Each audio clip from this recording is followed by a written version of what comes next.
Thank you so much. Let us bring our meeting to order by a word of prayer.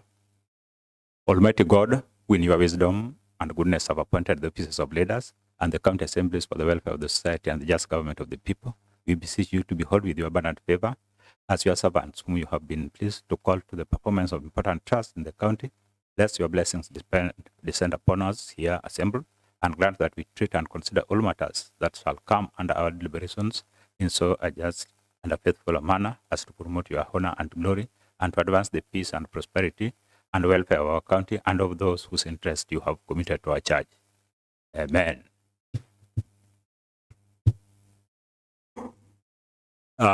Is there any apology from members? Full house. Thank you. May I bring to your attention that we are looking at the Auditor General's report. We are interrogating the Auditor General's report on the financial statement of Lumumba Level 5 Hospital, Level 4 Hospital, financial year 2022-2023. And before we do anything, kindly let us adopt the agenda. Proposer, Honorable James Were, proposed. Honorable Matara, seconded. Thank you. Now we are going to the introduction of members. I'm Honorable Ken Ouko, MCA West, Kisumu Ward, Chairman, Picpac Committee, County Assembly of Kisumu. Thank you. Thank you very much. Good morning, ladies and gentlemen. My name is Honorable Tom Onditi, the Vice Chair of the committee and the MCA for Rumbei Ward. Thank you. My name is Seto Kumu, MCA East Sem. My name is Honorable James Uchengo Molo. I represent West Nyakach.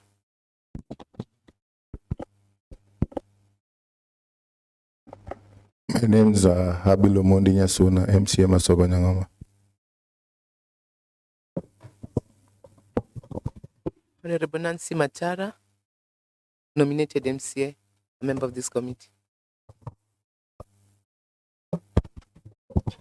Good morning, everyone. My name is James Oyugibere, MCA for Nyalenda B Ward and a member of the committee. Good morning. Miki Ching is my name and a member of the committee. I'm a nominated member of the County Assembly of Kisumu. Thank you. Back to the Secretariat. Thank you, Chair. Amostino Chair, Committee Clerk. Thank you very much, Chair. My name is Chris Oguta, Clerk Assistant to the committee.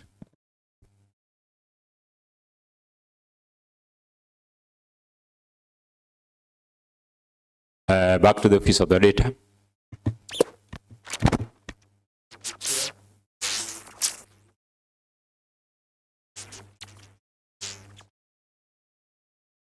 Thank you so much. Back to the accounting officers.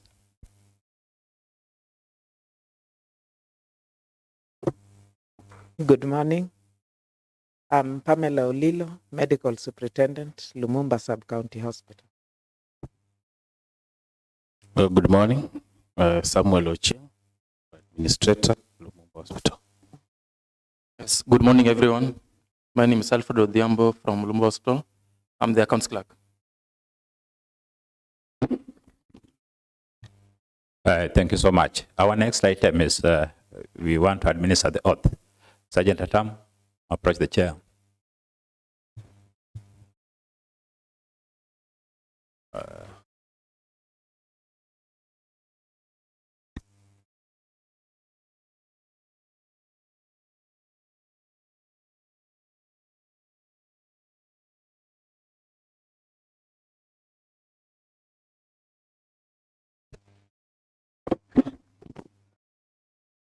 I, Pamela Mukeira Olilo, do solemnly and sincerely swear that every word that I shall utter before the Public Accounts and Investments Committee is the truth and nothing but the truth, and that every statement and declarations that I shall make shall be made conscientiously, believing the same to be true and according to the oaths and statutory declarations act. So help me God.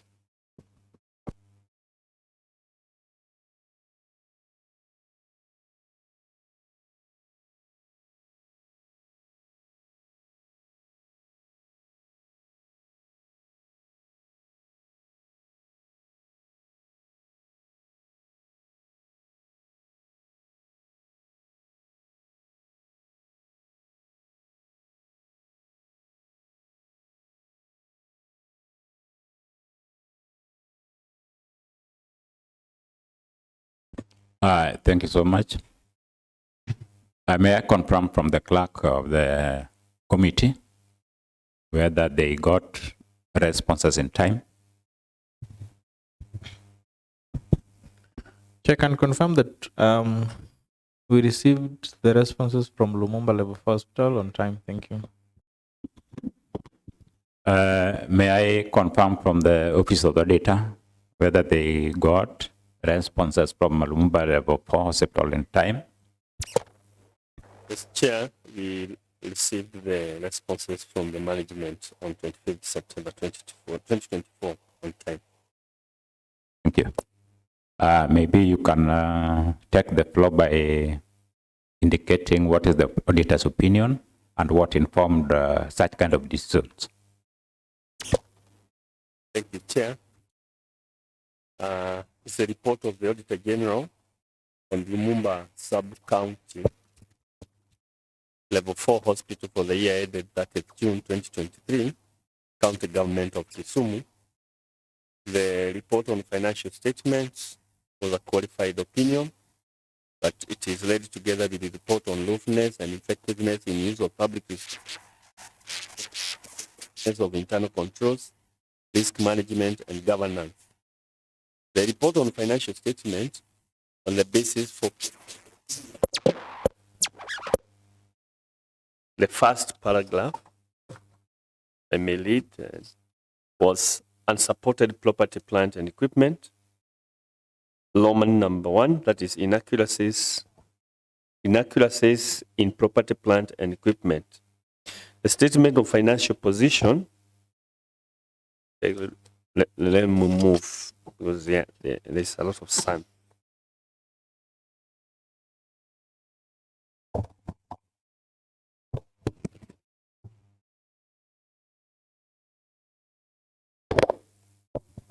Okay, I proceed. Inaccuracies in property, plant, and equipment. The statement of financial position reflects a balance of Kenya shillings 232,486 and 73 shillings in respect of property, plant, and equipment, and as disclosed in Note 21 to the financial statements. However, no depreciation has been charged on these assets, even though the financials have been prepared based on IPSA's accumulated basis of accruals. In addition, the management had not disclosed the rate adopted for depreciation. Further, review of the fixed assets registers revealed that it was incomplete as it did not include information such as asset value, description, tag or serial number, make or model, supplier's name, date of acquisition, original location, current officer responsible for each asset, and asset condition. In the circumstances, the accuracy, ownership, and completeness of property, plant, and equipment of Kenya shillings 232,486,073 shillings could not be confirmed. Back to the accounting officers. See the attached asset register annex 2.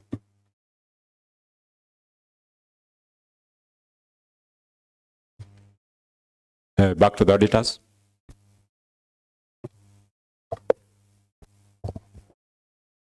We verified the response, and management has not depreciated the assets, and the rate adopted was not disclosed. In addition, the fixed asset register was still incomplete.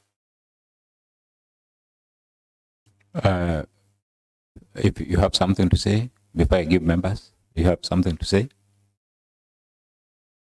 It is still incomplete.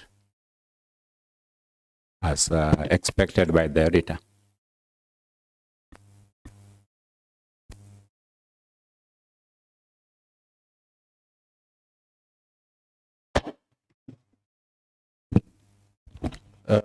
From our asset register, what is in progress currently is tagging of our assets. That is what is going on, currently ongoing. And we, once it is complete, we will finish the assembly with the copy. So the only part that is remaining is tagging of our assets. Maybe, I don't know whether you are reading from the same page. One auditor, they are talking about tagging. The only thing which is remaining is only the tagging. And you talked about incomplete report concerning the assets. So was that what you meant? Chair, by incomplete, they have provided an asset register. However, the tag and serial numbers plus original and current location and officers responsible for each asset and asset condition have not been done. Again, the depreciation of those assets have not been done. Disclosure. Back to the members. Thank you, Chair. If you see as per the list, I think even the current value of these assets ought to have been also narrated, and the marking is very important. I don't know how you call it in their terms, but you see each asset has a unique code for any organization. So that is also missing. Each asset should have a very unique code to justify that it belongs to that facility. So that is still a gap, and I really hope that that is really adhered to. Another thing, when we talk about 51 million from the KUP project, in this listing, maybe the guy who was preparing the spreadsheet really didn't come out with the correct figure in terms of value. And also these things are depreciate, even if it is 1 day, 2 day old. So there should be a column where the current value and what was the value then when it was bought afresh. Thank you. Any member? Honorable Kumu. Thank you so much, Chair. Chair, I think, allow me first to appreciate the hospital. I think this is a great improvement from what we saw last time they were here. And I think from this audit report, we are just making recommendations for further improvement so that we get an qualified opinion. And I believe tagging of the equipment should not be hard for you, going by where you guys came from. So I want to agree with the observation of the auditor, but I don't think that's something that is hard for the hospital management to do. Tagging and then depreciating them so that we know the actual value. Because if you give the value as at the time they were bought, somebody might assume that we are having a lot of properties and then bring us into problems when we are doing the next audit. So thank you, Chair. May I confirm from the auditor? I understand we have a reporting template concerning assets. Is it very specific on matters we are trying to advise the sector to do?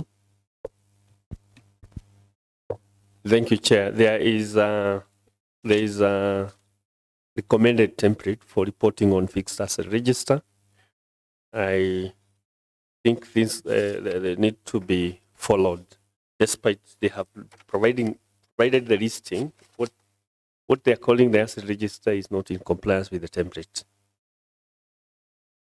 So, as you recommended, as you view the issue.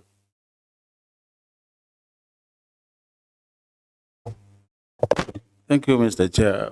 Mr. Auditor, would you consider sharing the template you are talking about to the other facilities, not only Lumumba, so that at least people are in compliance with the reporting format? Yeah, thank you, Chair. The template is available in the Treasury. Treasury provide these templates for all the counties reporting purposes, but we can also share if need be. We have it. We can share it with the client.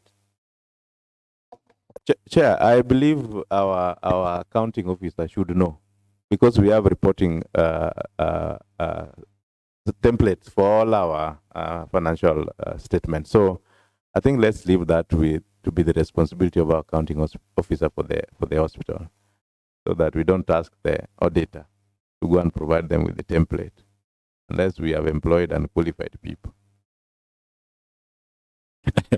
I hope it is very clear. You should be having a guide which is provided by the government, and that is there's a reporting template which actually specifies everything. So, yeah, kindly please comply so that they don't appear as prior year issues. So long as you are done, and you said you will be reporting back to the assembly. When are you going to bring that so that we forward it to the auditor? Because we don't want to treat this issue again in the subsequent financial year as a prior year issue. So, what is the time frame? I think you can do that.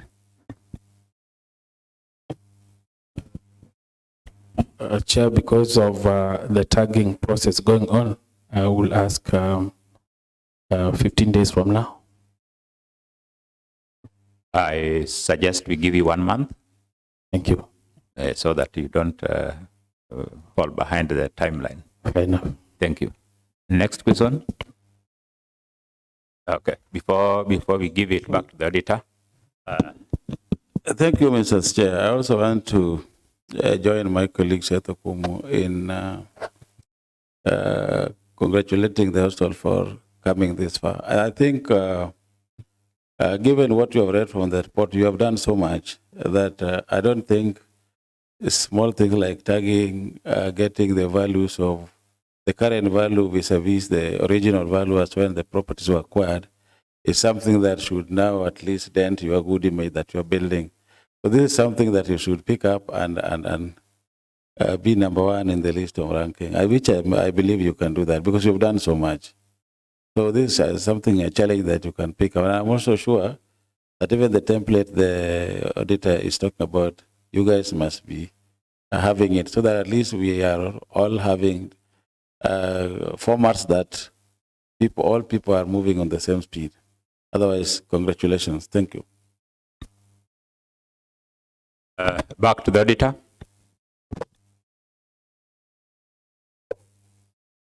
Thank you, Chair. The second paragraph was inaccuracies in receivables from exchange transactions.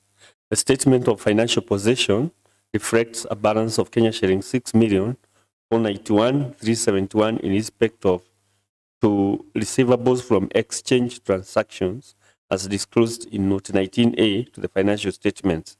However, review of the supporting schedules for National Hospital Insurance Fund reflected Kenya shilling 3,057,500, while NHIF records reflected Kenya shilling 6,990,860, resulting in unreconciled variance of Kenya shillings 3,933,360. In addition, the receivables of Kenya shillings 1,104,620 had been outstanding for a long period, and there was no evidence that the management had put in place measures to ensure collection. To the accounting officers. Thank you, Chair. The management takes note of the audit finding as follows. From the schedules of the year 2022-2023, NHIF is 3,057,500 Kenya shillings. Linda Mama is 7,280,850 Kenya shillings. And Marwa is 827,519. The total is 11,165,869. That is the claims in general. During the period, both Linda Mama and NHIF paid a total of 4,771,000 870 Kenya shillings. In addition, Marwa paid a sum of 1,007,248 Kenya shillings, which gives a total of 5,779,118. If the total paid is subtracted from the total claimed, we will derive an amount of 5,386,751 Kenya shillings as the total current receivables for the year 2022-2023. The previous year had a closing balance of 1,104,620 Kenya shillings, which will be our opening balance for the current period. This amount will be added to the current receivables to get 6,491,371 Kenya shillings as the total receivables for the period. Thank you. Back to the data. Thank you, Chair. Or maybe somebody you have.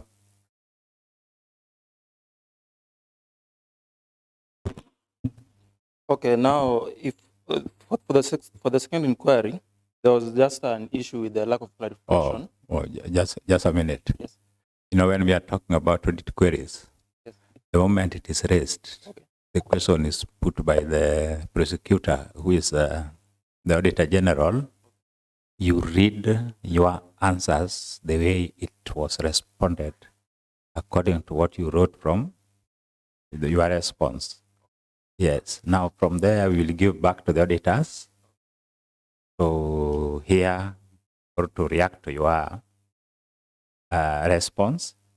And from there, you will be given opportunity to explain yourself. So, thank you. We are giving back to the auditor.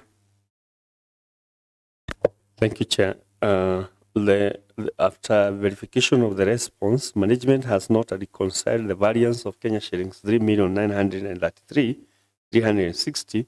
In addition, the receivable of Kenya shillings 1,104,620 is outstanding and no evidence was provided to ensure correction. Back to the management now. Okay, thank you, Mr. Chair.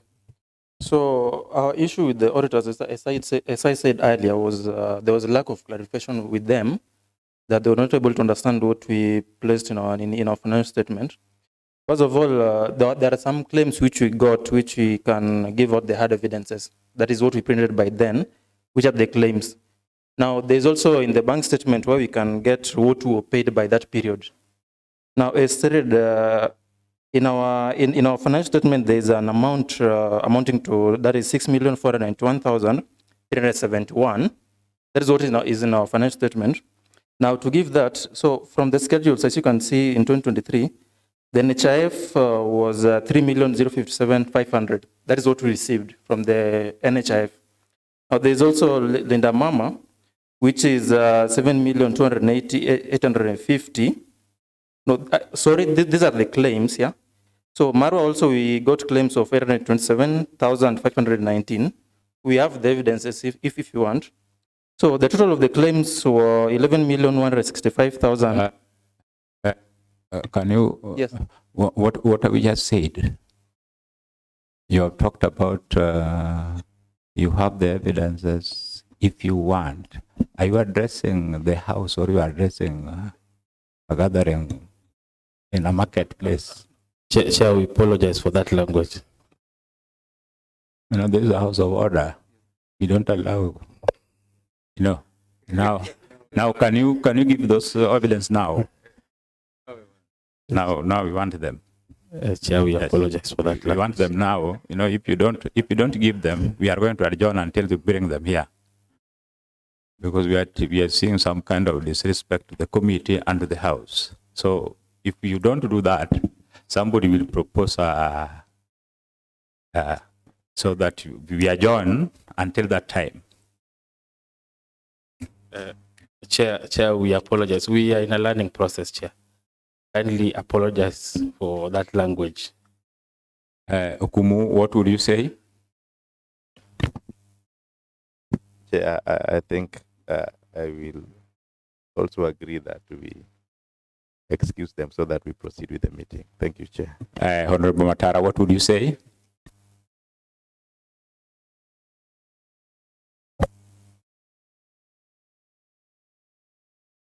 I just want to second what my Honorable Seth has said, that you forgive them, then we proceed. Hope you understand the magnitude of your slip of the tongue. Next time you don't try to. Okay, we proceed.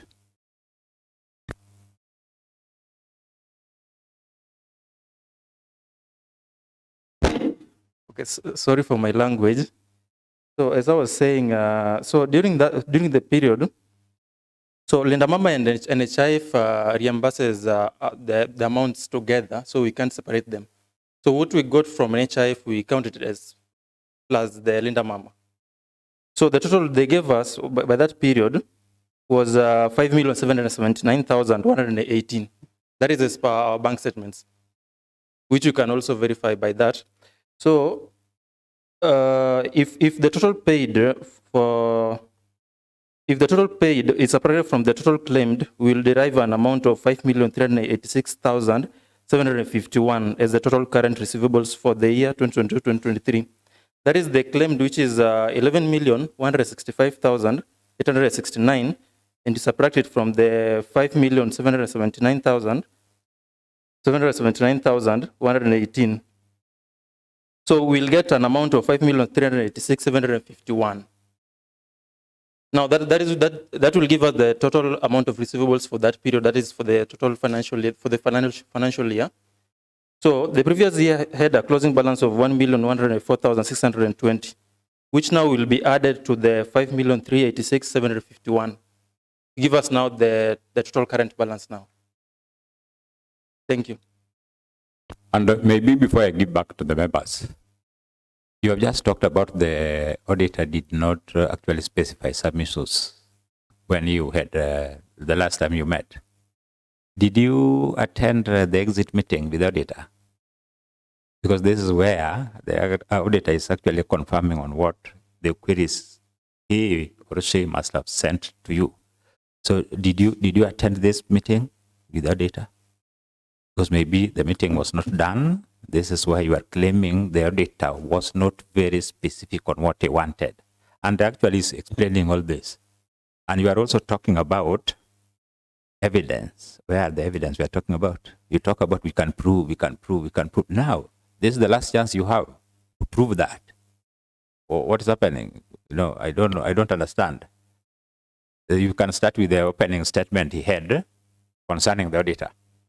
And probably a round of questions, Honorable Kumu, then Honorable Jemo. Yeah, so that they can handle them at the same time, to save time.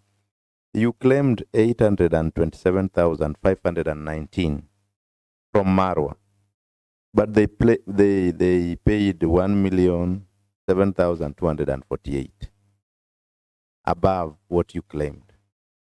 How did you do that? Then two,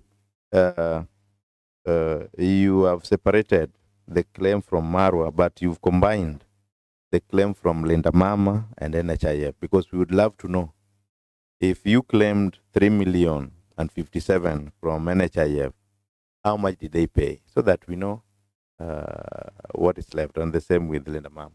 Those are my concerns, if I can know. Thank you, Chair. Yeah, it's just the same thing. I think as a layman, maybe we just want to be taken through how these claims are done, because from my understanding, I thought you only given what you claimed as a facility. If NHF owes you some money, you claim, and then they just remit the same. They cannot go over and above by what we are seeing. So maybe they take us through how these claims are reached and how the figures vary, and at what point do they vary, where your claims are different with what you receive as receivable. Thank you. Back to the accounting officers. Thank you, Chair. On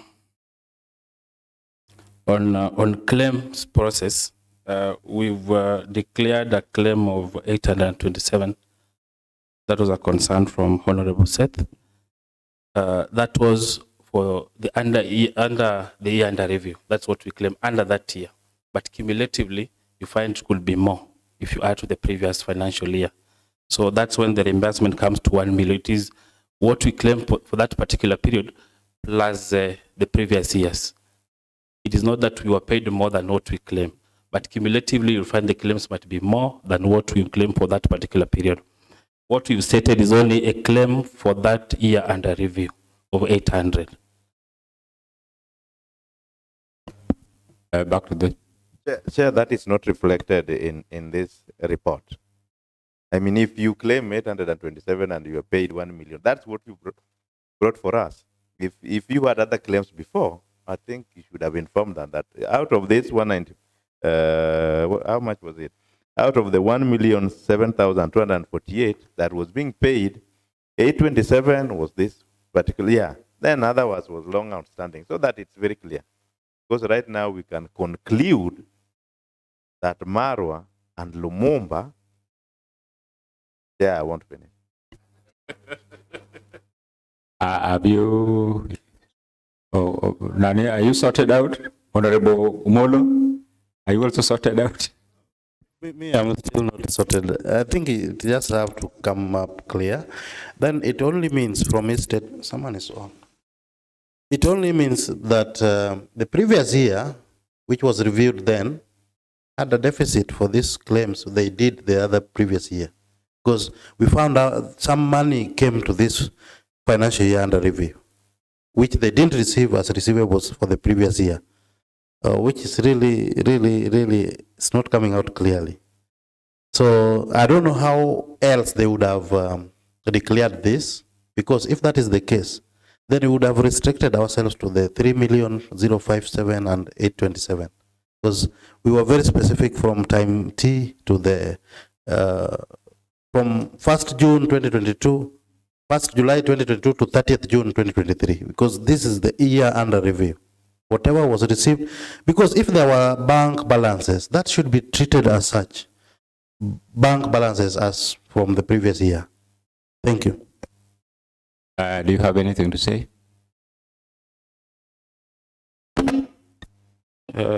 Chair, maybe you will pardon our language of reporting, and we can furnish the committee with more details of reconciliation of our receivables, and even back to the bank statement of the period when 1.8 was received, because it was received under the year under review. So we had just to declare that this is what we received.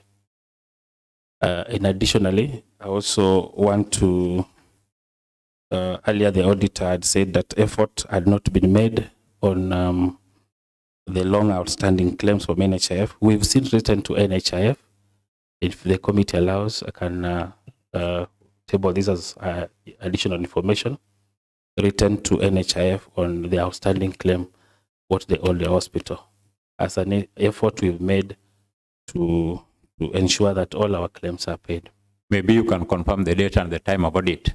Was it done after the audit? After the audit. After the audit? Yes. But now you should have, you are auditing the other book. We are not auditing what you did afterwards. It was a concern, Chair. This is afterthought. No, it was a concern. Yes. So it's actually it's coming as an additional information. How is it going to alter whatever we are talking about now? Because the date that you did this before the auditor comes to your office, it means you are trying to comply. But this now you did after the auditors. Yes. This is now an intention. We treat it as intention. You are intending to reclaim something from the auditor, from the NHIF, but really it will not affect the auditor's report. Yes, obviously, because this is what you did later. This is what you should be doing to the coming year, to prove that you did this immediately after the session in the assembly, and now maybe you got report or you never got report.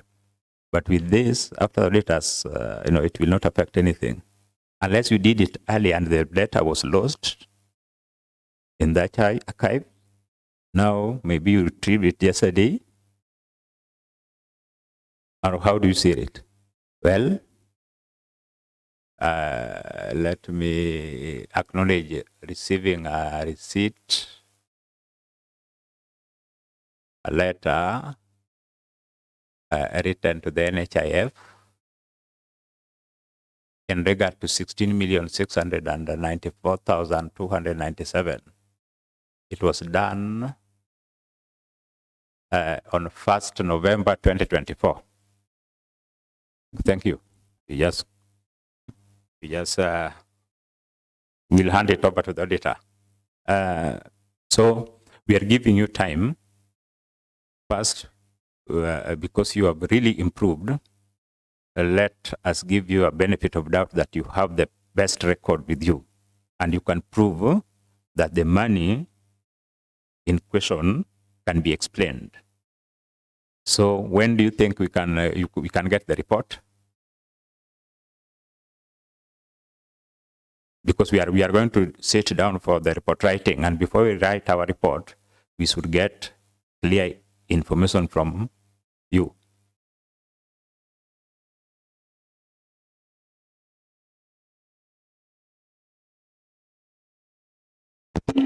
For this particular question, you can do with it 1 week. Now, because we have some other cases here, we'll make a determination as we are progressively. Thank you. Back to the data.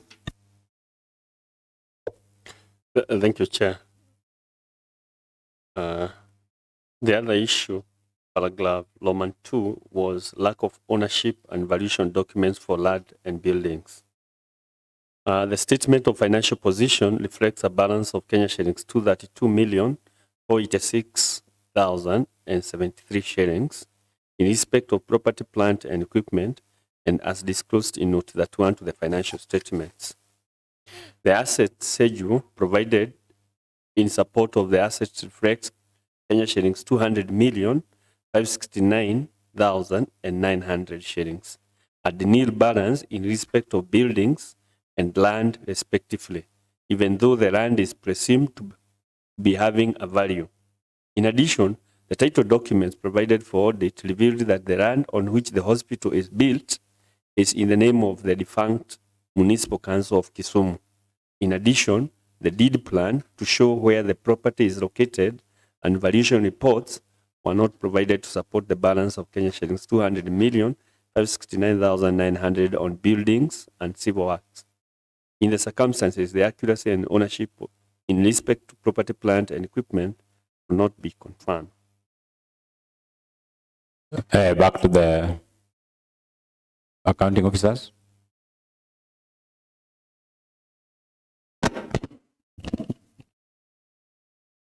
Management takes note of the audit findings.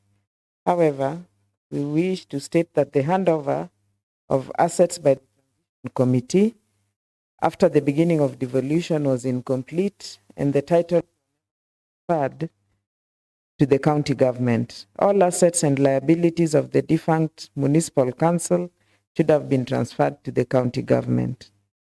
For the building of Lumumba Sub-County Hospital, a certificate of completion showing that the buildings are in the name of Lumumba Sub-County Hospital is available.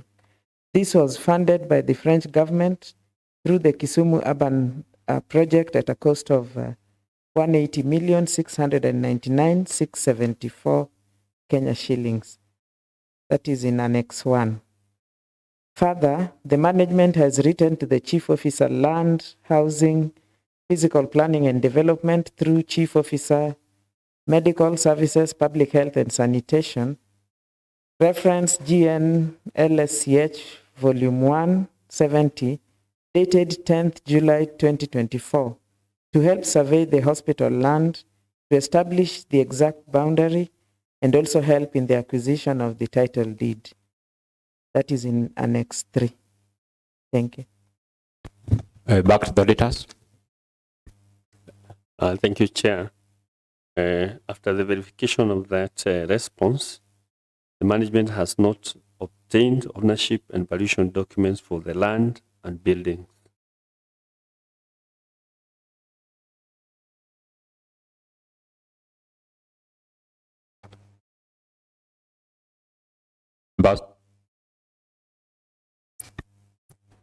Chair, I want to agree with the observation of the auditor. Even though this is not the, and I think it's something that the auditor is pointing to us to take action on as county government of Kisumu. We have so many facilities, some that were transitioned from municipals. We have facilities that have been built on community land. We have that have been built on individual land, but we have never been keen on transferring the ownership of these facilities into Kisumu county government. And I think it's time we assessed all these facilities, including Lumumba, in the process of transferring the properties in their name. But when it comes to valuing some of these properties, I know as Kisumu county government, we have employed valuers that we can use to get values of this property, even if they are not ours, so that we include it in our financial statements. But on the ownership, I agree with the observation of the auditor. I can't really blame the management. It's a responsibility that we should all take so that we help them in transferring the ownership of these facilities into the name of Kisumu county government. Thank you, Chair. Honorable James. Chair, I just want to agree with my neighbor, Honorable Seth, that I think that for valuation there is nothing necessary to be gotten from the lands registry, but we have the valuers. You can value the exact value of the facility and have it in the asset register. That is really something the facility can do. And Honorable Chair, I think this is not really for Lumumba. It's cutting across all our facilities. Some are even in the private land, and I think it's very unfortunate. It is high time, I think, the Ministry of Lands and Fiscal Planning to really have a budget to do for all the facilities that really are in this predicament. Honorable Chair, during the start of devolution, the Transition Authority ought to have done all this. And for the facilities which belong to the defunct councils, the county council, the municipal, they ought to have really done this then. But I'm really surprised even until now, a facility like Lumumba, till now, the Transition Authority then didn't do it. And I think it is something which should not reoccur again in this audit report of this facility. It ought to have been done, and we have to do it, and they have to do it right away, because it will keep on coming back all the time. Because we don't have now Municipal Council of Kisumu, or the municipality then. We don't have it. So if it owns anything that is obsolete, this facility should belong to Kisumu County government, and that is it. Thank you.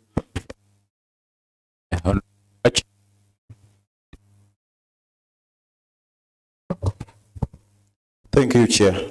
Chair, I just wanted to remind the management that if we go to Annex 3, there is a letter, but it is a letter which is not received. So we can't exactly tell whether it reached the chief officer. So normally they should attach a letter which has been received. That's when we are sure that they did send the letter to the chief officer and it was received, and probably the chief officer is working on it. Or it may also, we may presume that it is just a cover-up letter which has just been written there and then placed here for defense. Thank you. For that, what is your response? Because there's nothing indicating that it was received in the office, confirmation of a delivery and such kind of things. Or is this the way they are receiving their letters? You can respond. Thank you, Chair. The only evidence that we can produce is the signed delivery note. That one you can do it as soon as even after this. But today they don't stamp a document that goes outside. They only receive through delivery notes.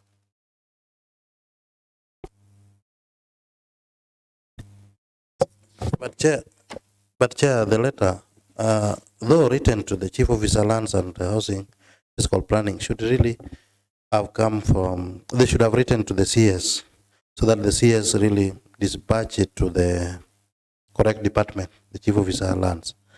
Even this one, I don't think it is really in order for them to directly write to the Chief Officer Lands. I think, I don't know, but the protocol, every letter must be received by the Chief Officer CS, then it is dispatched to the relevant, and in this case, the receipt should be from the CS. I think on that one of Molo, I think I've got a different thought because it is the same executive. Maybe if it is coming from the assembly to the executive, then it passes through the secretary, the county secretary. But this one is, it is within the Department of Health. So I don't think it should go through the county secretary.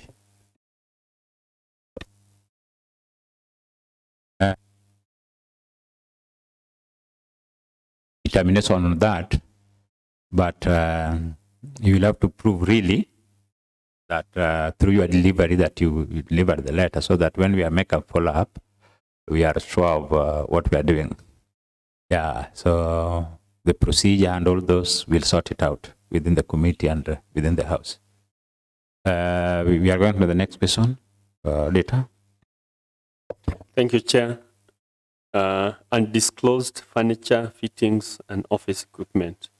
As previously reported, management had not disclosed the previous balance on office furniture, fittings, and equipment, and only disclosed additions during the year of Kenya shillings 176,400. In the circumstances, the accuracy and ownership in respect to property, plant, and equipment could not be confirmed.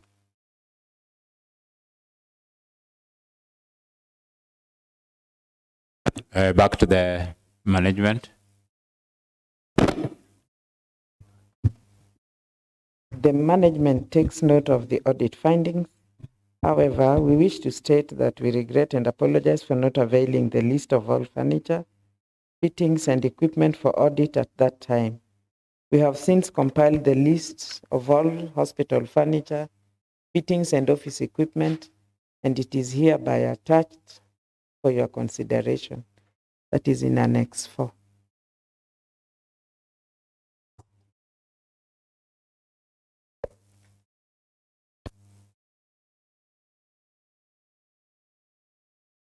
The auditor.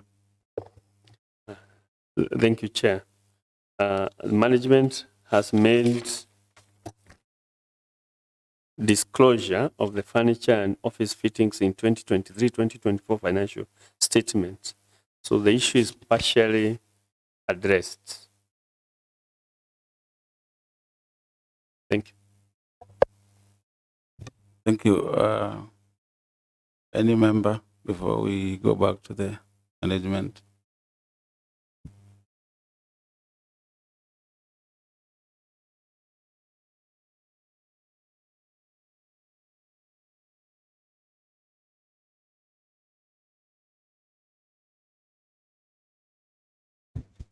Before any member can come in, Mr. Auditor, you said the issues are partially addressed. What is not addressed or what is remaining?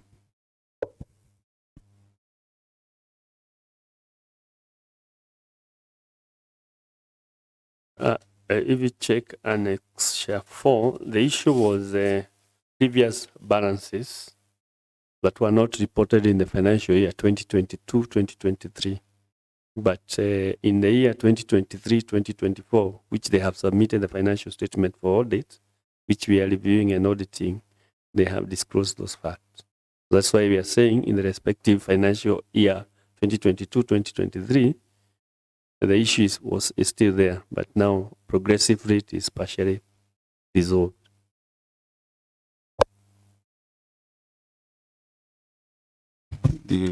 Management, do you have something to say? Chair, we are in agreement with the auditor that the previous year it was an issue, but going forward, we've done the disclosure in the statement 2023-2024, and because it has not been audited, that we agree it is partially resolved because of the audit has not been done for that year, but we've since disclosed. We can also, we can table another additional evidence from the extract of that, though the year has not been reviewed, of the disclosure. Yes. Honorable Coach. Yeah, I just wish to ask the management if they really know under Public Audit Act 2015, Section 62, Part 2, what it states about failure to adduce the documents within the time of audit. That is what I want to ask them. Public Audit Act, Section 62, subsection 2. Please just read it. And then you will get that you are in contravention of that law, and there is a penalty for that. Yeah, thank you. I think the committee will make a determination at the end of it. Meanwhile, I can confirm a receipt of a statement of financial position as at of Lumumba Sub-County Hospital as at 30th June 2024. Thank you. We'll pass it to the auditor. Yes.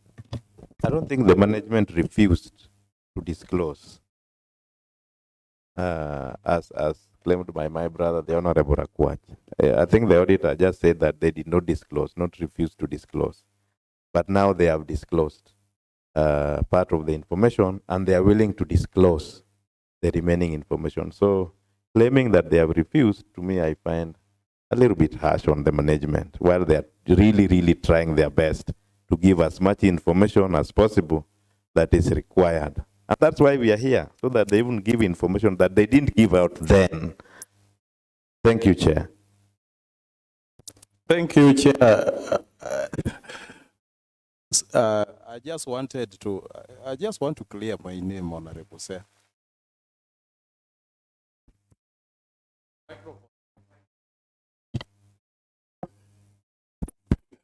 Peter stepped on it. Honorable Chair, I think I've not said that they refuse to disclose, but I've just referred them to that section. Yeah, it is failure to disclose, not refusing to disclose. Failure to disclose at the time of audit, it is an offense. I've not said that they refused. Maybe they did not blatantly refuse, but they failed to do what? To provide. It is in the law. That is how it is anchored in the law. I'm not the author of that law. Thank you. Thank you, Mheshimiwa. I think we have prosecuted the matter exhaustively, and I will suggest that we move on. Next, Mr. Auditor. Thank you, Chair. Paragraph number 4, non-disclosure of intangible assets.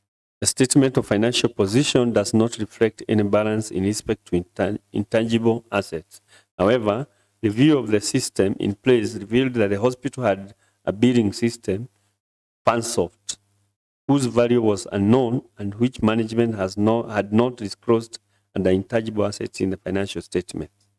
In the circumstances, the accuracy of the hospital's total assets of Kenya shillings 232,486.73 shillings will not be confirmed.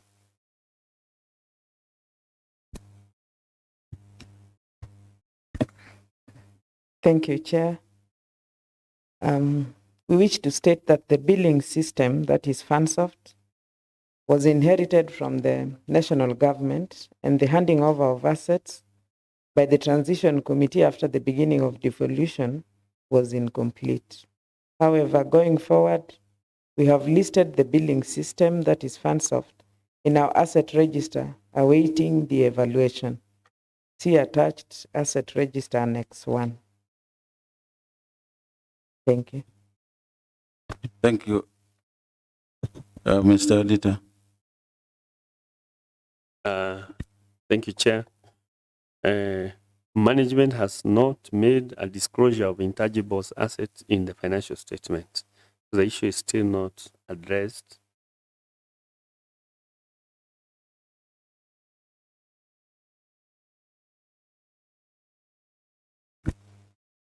Anything to say? Chair, it is true because the fund soft is yet to be evaluated, so we could not disclose the value of an asset that we don't have its value. So we are yet to get the value in the system that we've continued using since the revolution. But even the owner, the developers have never come up to maybe demand.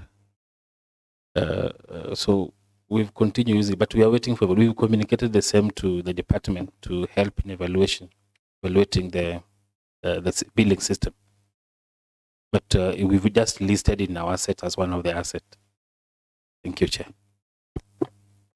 Thank you very much. The honorable members, anybody with an opinion, observation?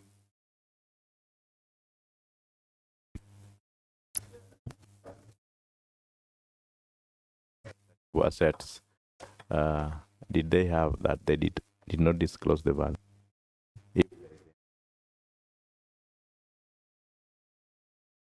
If the other question we can raise, then they can take them at once. If there are none, the management. Thank you, Chair.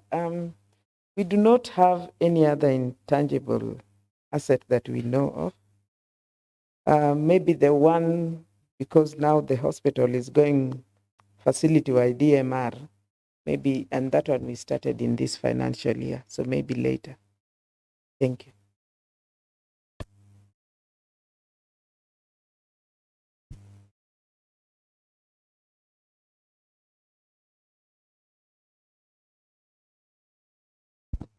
Want to say something? No, Chair, on that note, I think maybe we can give them a timeline in which they can provide the values of Funsoft so that we know, so that the accuracy of that 232,466 and 73 can be confirmed.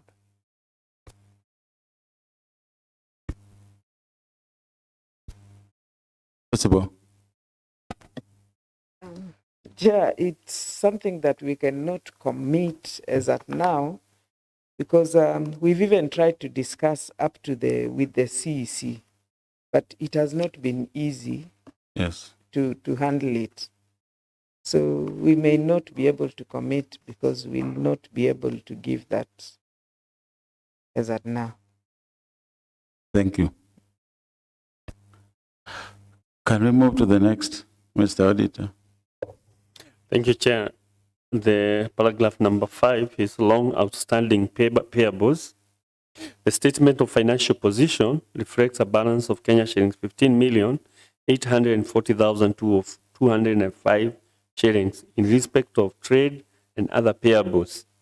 Review of the aging analysis revealed that Kenya shillings 7,045,839 had been long outstanding, and the management did not explain the reason for non-settlement, even though it should have formed first charge in 2022-2023 budget as per the requirements of Regulation 139.7 of the Public Procurement and Asset Disposal Regulation 2020.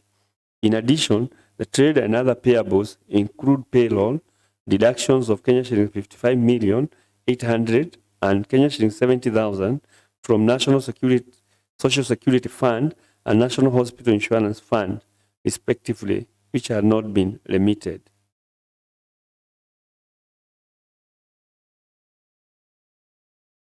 Yes, management. Thank you, Chair. The management takes note of the audit findings. However, we wish to state that we have prioritized the outstanding payables in the current approved budget, and part of the pending bills have been paid. See attached evidence of payments, Annex 5. We also wish to state that we have long-standing payment claims awaiting reimbursement by NHIF of 16,694,297, and Marwa of 1,193,580 Kenya shillings. Thank you. Thank you, Mr. Auditor. Management has provided payment vouchers showing payment of some of the outstanding payables. However, the statutory payments, there is no evidence of payment which has been provided to show remittance.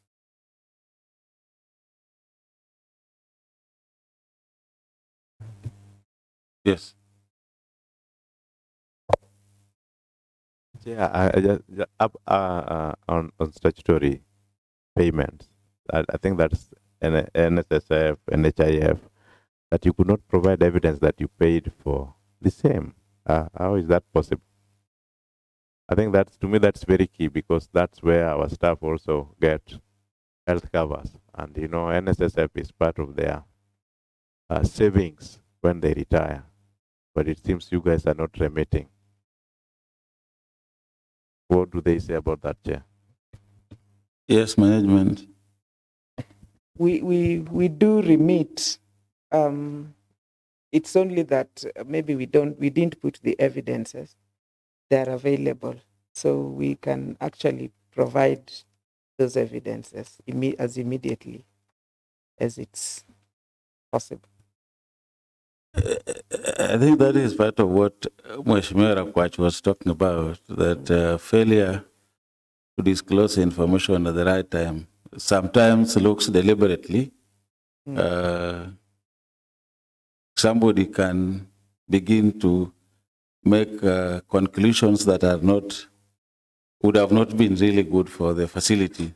So I don't know why it was difficult for you to adduce those evidences to the auditor, and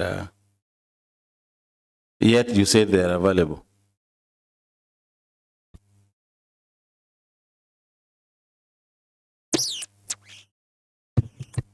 Thank you, Chair. I think on disclosure of availing the evidence that we paid the state reduction, this one we are confident of. This one we can provide, even if the House will adjourn, we can provide this.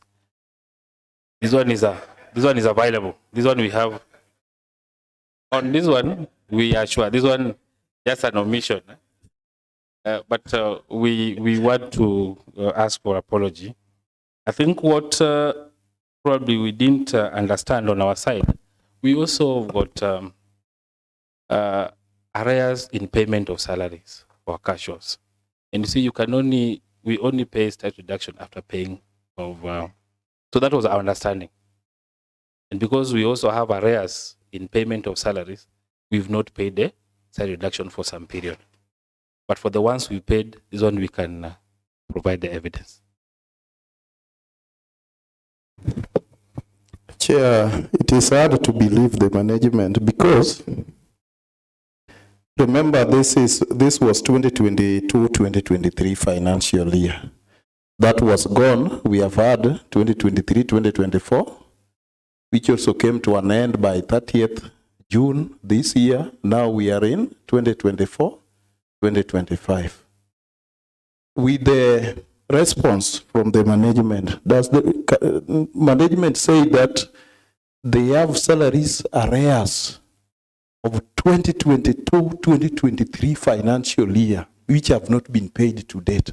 Because if at all salaries, those salaries were paid, maybe they are in arrears of this financial year's salaries. But if these ones were paid, where are the deductions? And if you look at the question very well, it is well stated that the payroll deductions of 55,800 shillings, I think that one cannot be salaries of employees. 55,000. That one is too small. It can't be salaries of employees. So they should not say that they did not do what? They did not understand it. At the same time, it was not verbal. There is something which is documented. They have also documented their response. And in their response, they never touched on the deductions. Now they say they can provide. But they have not touched on it in their response. So maybe there are some things that management just do deliberately. And they really need to take note that they should be serious in management. Okay. Let's take from Mheshimiwa Seth, then you can combine the responses. Chair, in answering this audit query, we would have loved to see how they remitted the 55,800 for NSSF and 70,000 for NHIF, whether through their statements, through a receipt, whatever form as at now, so that we know, because the question is you deducted and you did not remit. So coming here without that proof again puts a lot of queries on how you manage your documents, because that's why you are invited here, so that you prove that yes, though as at the time of audit you are not remitted, but by now you have remitted, and this is proof. I don't know when you can provide that proof, Chair, so that we agree on that. There's a 55,800 for NSSF and a 70,000 for NHIF that you deducted and you did not remit. I don't know where you took it, because if you deducted it, you should remit it. Ulipeleka kwa chakula ya wagonjwa, umelienda kwa mfuko ya mtu. Thank you, Mheshimiwa. The management, as you respond to two questions, I think you need to be reminded that every statement you make here, and you know you are on oath, so we hope and believe that you are giving the right and the true responses. The floor is yours. Chair, the evidence of payment of the deductions we can provide day after this sitting. That one you can provide.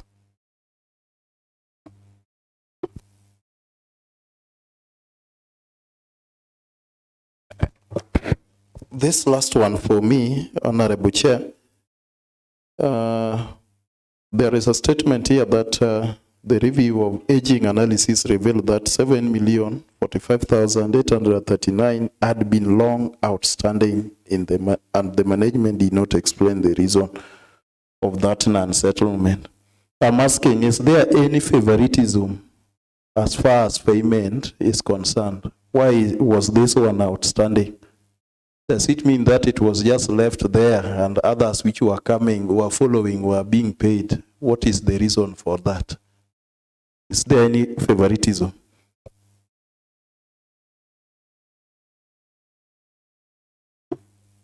Thank you, Chair. There is no favoritism when it comes to payment. And how comes it was not explained as required by the data?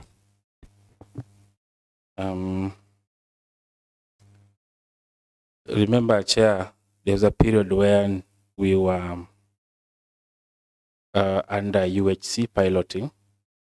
During that period, all the expenditure for that period were to be taken care of by the national government through the UHC program, which never happened. And so we've taken responsibility of making payment for long outstanding. If you look at our evidence, we've started paying those long invoices. We've attached the copies. And the practicality of the hospital, Chair, is if whatever budget we have, if we're to pay all the debts, we will probably not manage our facilities. So what we are doing, unalipa kidogo nyuma, unalipa kuendelea mbele. So those are the evidence we provided in our that's what we've paid from those backlog of 7 million. But the concern of the data, it was not explained. If we don't doubt the bill, we don't doubt it, but you have to explain very clearly what is it, how do you expect to manage it, what actually led the bill to be a pending bill. See, you have to explain very clearly, not verbally, but we have the books to explain what is happening. Because this is not a government, this is not the auditor did not audit the national government. It was Lumumba level 4. So you are the people who actually were making the books. So from your books, it was not very clear, it was not properly explained. So that was the concern of the auditor. You should have explained. So out of that now, questions come up of is there favoritism on these issues? Because it was not explained. Other issues would come. We will also think that maybe there's somebody trying to do ABCD. Why did you not explain this? So that we don't get into several issues like we are getting into now.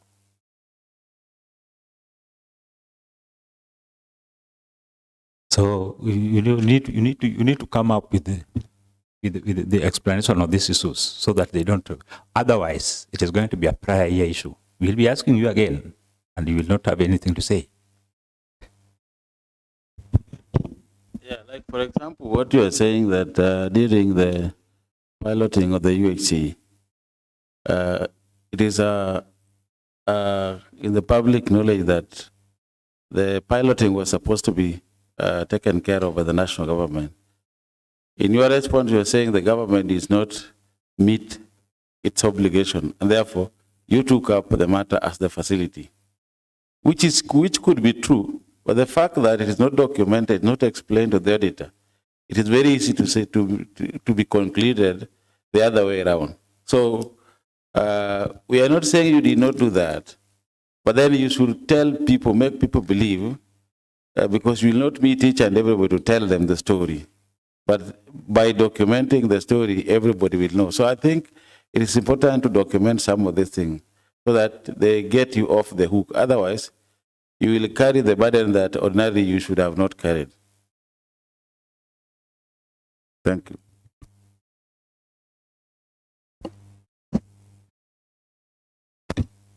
Chair, I want to, let me start.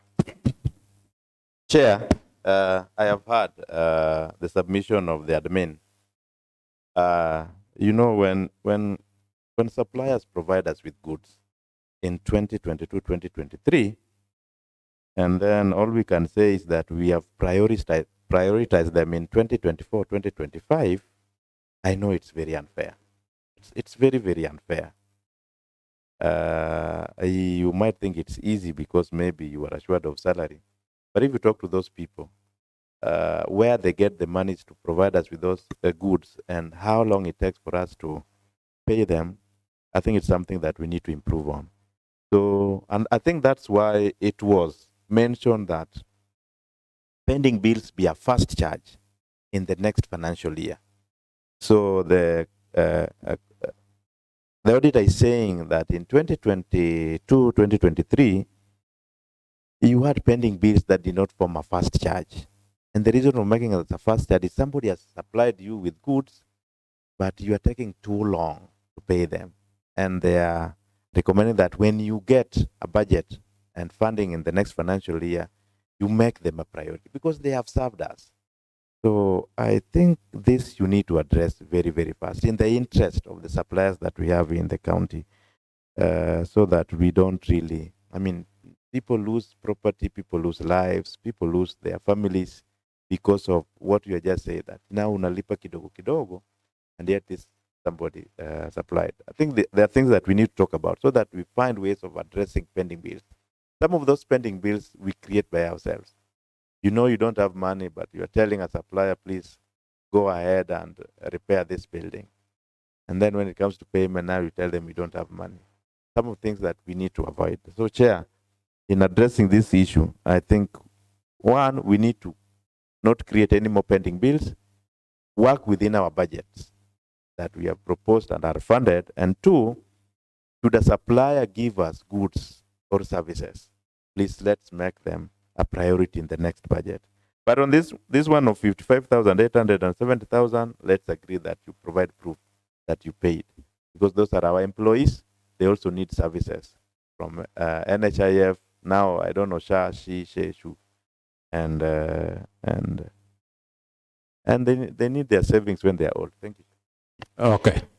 I think we are making a ruling on this. 55,000, you must pay it immediately. And it will not even take 2 months, it's just within a period of 1 month. That is the period given to you so that you... So it is paid already. Okay. And even if you adjourn, you can... I can remember your wordings, but your wordings, you have to be very careful when you come to the assembly. You know, I realize, Superintendent, I understand. Yes, yes.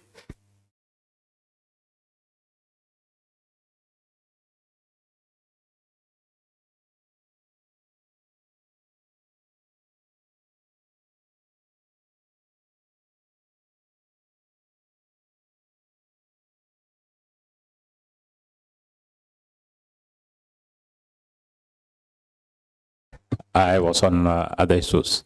I think this is the second warning we have given to Lumumba as an entity.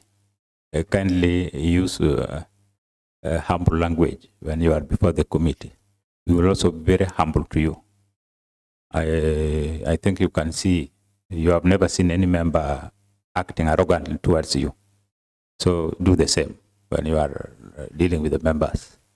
You know, adjournment has a lot of consequences. If we adjourn now, the report is not done now. We'll consider it's not done, and we'll come back here again for another issue. So don't pray for adjournment. It comes with consequences. Back to the data. Thank you, Chair. Paragraph number 6, variances in trade and other payables. The statement of financial position reflects the trade and other payables balance of Kenya shillings 15,840,205 shillings as disclosed in note 22 to the financial statements. The balance includes Kenya shillings 223,500 owed to KEMSA, while KEMSA records reflect Kenya shillings 264,748, resulting to an explained variance of Kenya shillings 41,248. Back to the accounting officers. Thank you, Chair.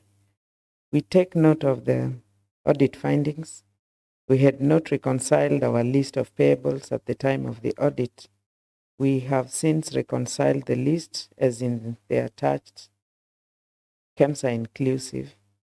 That is in Annex 6. Thank you. Data.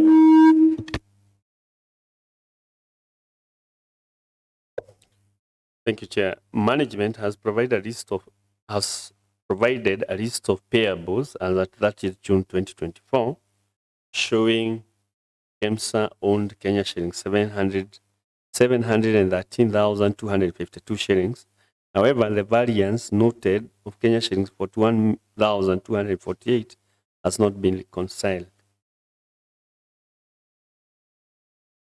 Back to the management.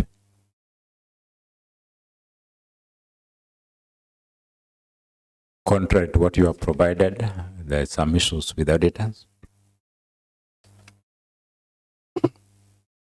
Chair, it is true that at the time of the audit, when we were making our financial statement, we only declared, we owed KEMSA at that time 223. But because the audit is done after sometimes, the figure had risen to 264. Over 41,000. We may not be able to provide an invoice of 41,000 because of partial payment, but we can demonstrate how 41,000 was derived at that time. But we may not be able to provide an invoice that reads 41,000 because of the partial payments that we do. See, that is why it is raising issues. If you can't provide that, we are talking about, you can't provide that, we are talking about evidence. You know, when you come here now, you are given opportunity. What you did not give to the data, you can give it now. Do you have any evidence apart from just verbal explanation and all those? You don't have. If you don't have, you don't have. You don't pretend to explain what is not there. You know, the evidence is what we are talking about.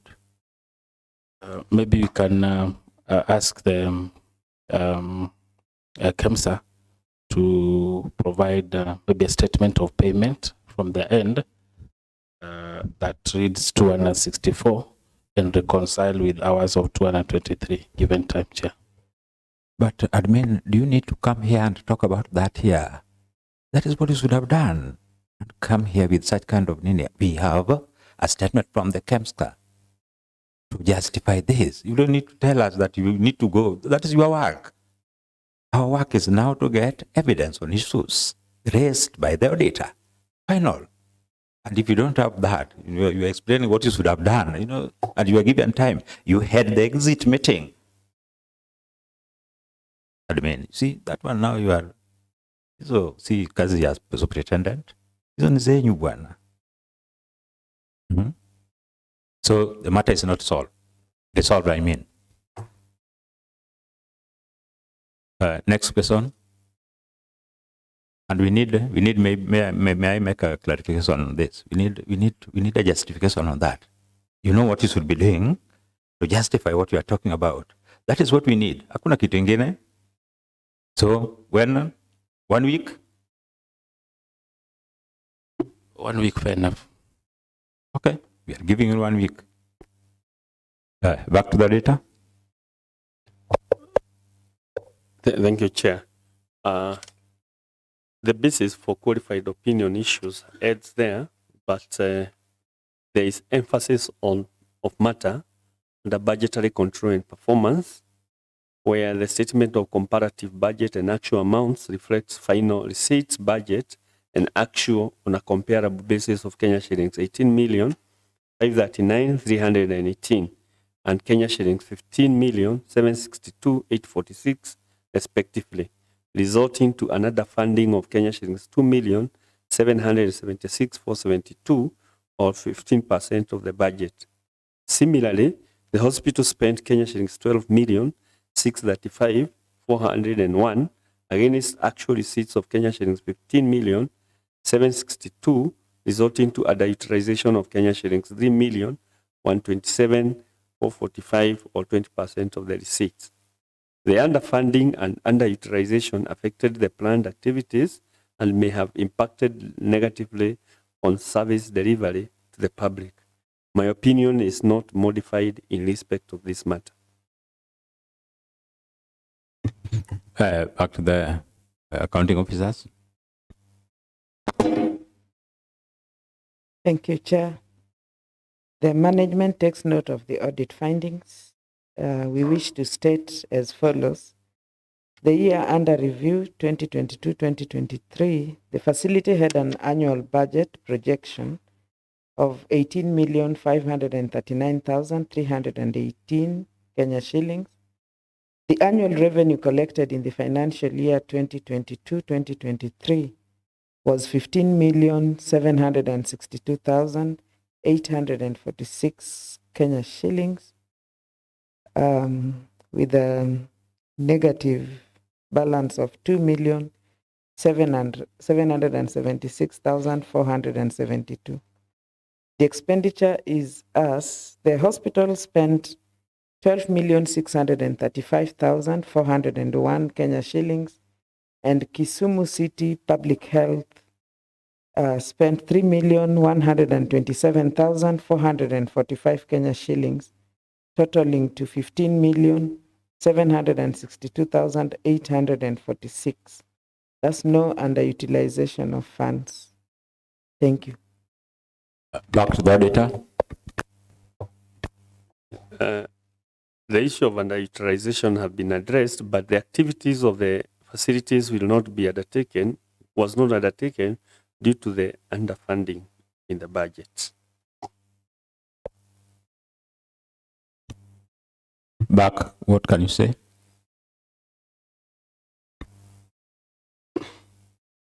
Chair, on underfunding, we had a budget projection for the year under review of 18 million, but we only managed to collect 15 million under that under the same year. reasons of us not collecting. The same year there was a industrial strike, and during industrial strike, activities are normally very less, so we also perform very poorly. So, but our projection was 18 million that year, but we only managed to collect 15 million. It is true, a number of services we could not offer because of less funding.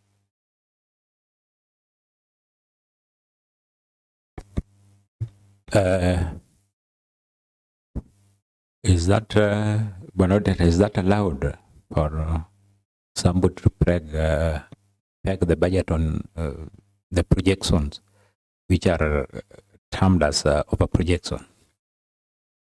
Is it the actual budget or just projection? Which is it realistic? Can you come up with a result really out of that? Why we provide this information to the public or through the county assembly is to show the overview of the budgeting credibility in terms of, is it realistic? If you project 18, you collect 15. Again, you spend 12. You have not spent these, the utilization of funds. That's why the conclusion is the service delivery to the public is affected by not meeting the targets of the budget. Basically, that's the credibility of the budget in terms of realistic planning and objectively coming up with a plan of how much you're going to collect during the financial year. Thank you, Chair. What would you advise the entity? Because probably by next financial year, they will repeat the same mistake and it will be audit query.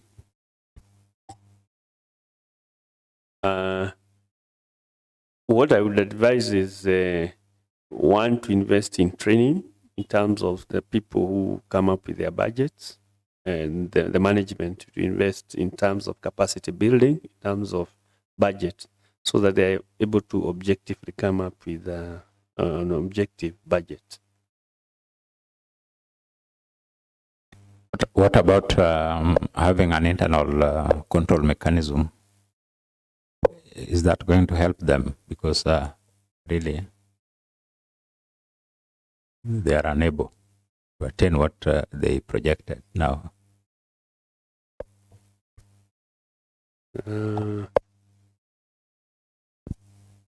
the performance overall, the way during the financial year, the way the performance was, to me, the hospital tried to meet its target up to 85% of the collections they had targeted to collect.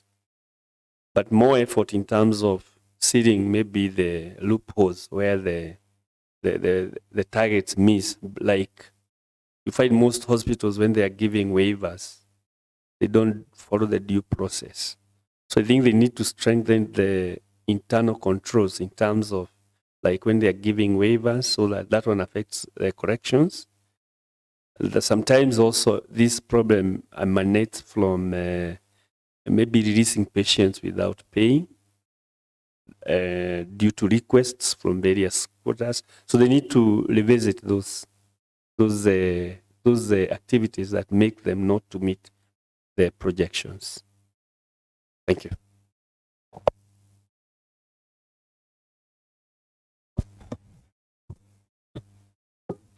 Thank you, Chair.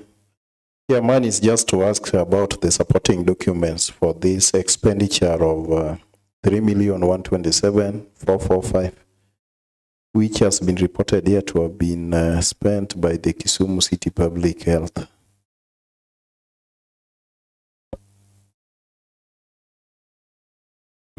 It's back to the accounting officers. Chair, the payment vouchers that amount to 3 million, we can provide. We can provide that payment. They're available. How are the public health department dealing in your accounts? Chair, we support Kisumu City. We have a food handling clinic at our facility.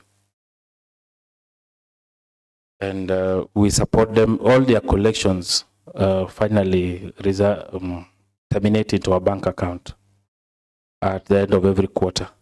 So because they don't have the capacity, it is us, the facility, that help them in expenditure. So if issues of certification, if they need vaccines for the international clinic, it is us who provides through our procurement process.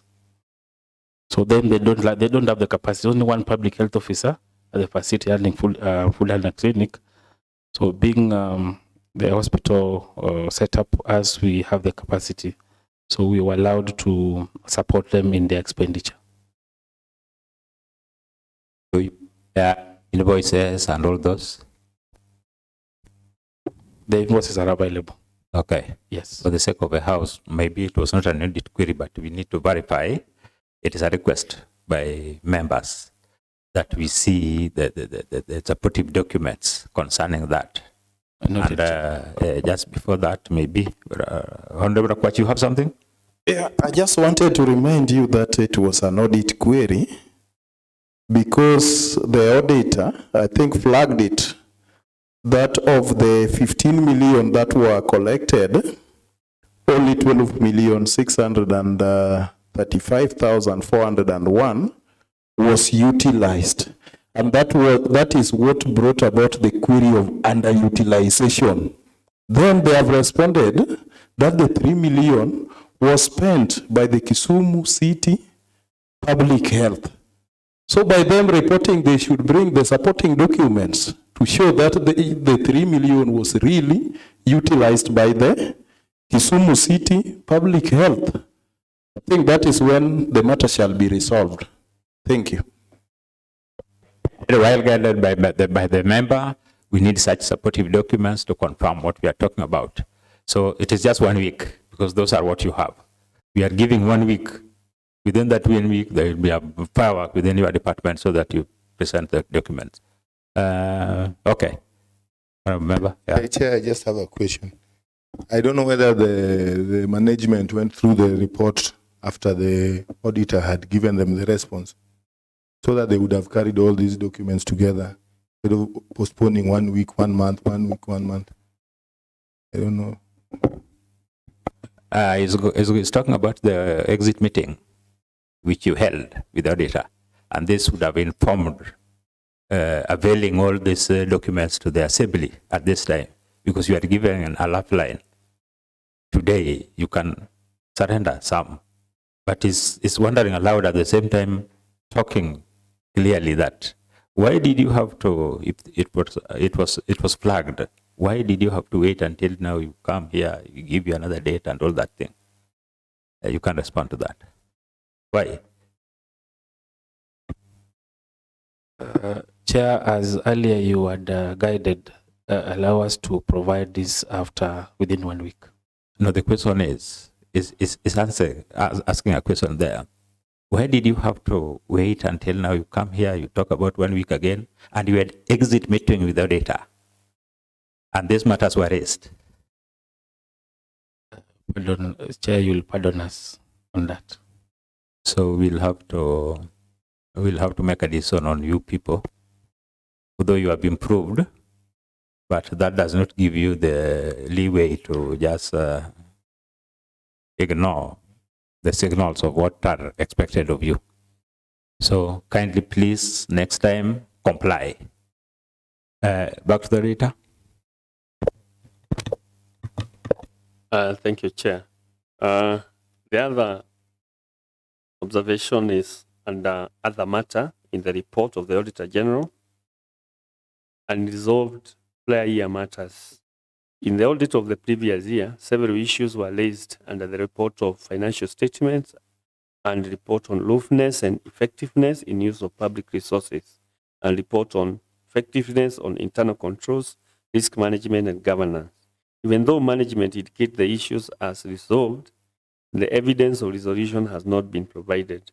The issues remain unresolved. Back to the management.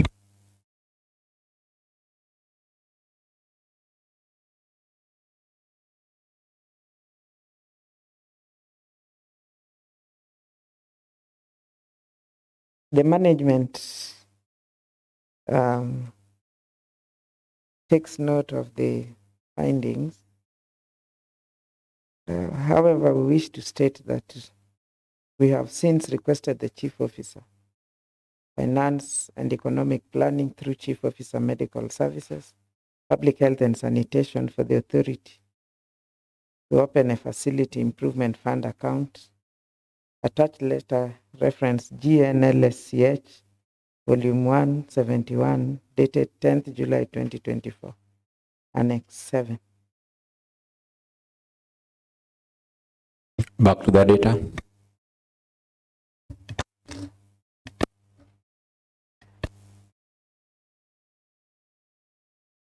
Thank you, Chair. Management has not responded to the issue or provided evidence of resolving player issues.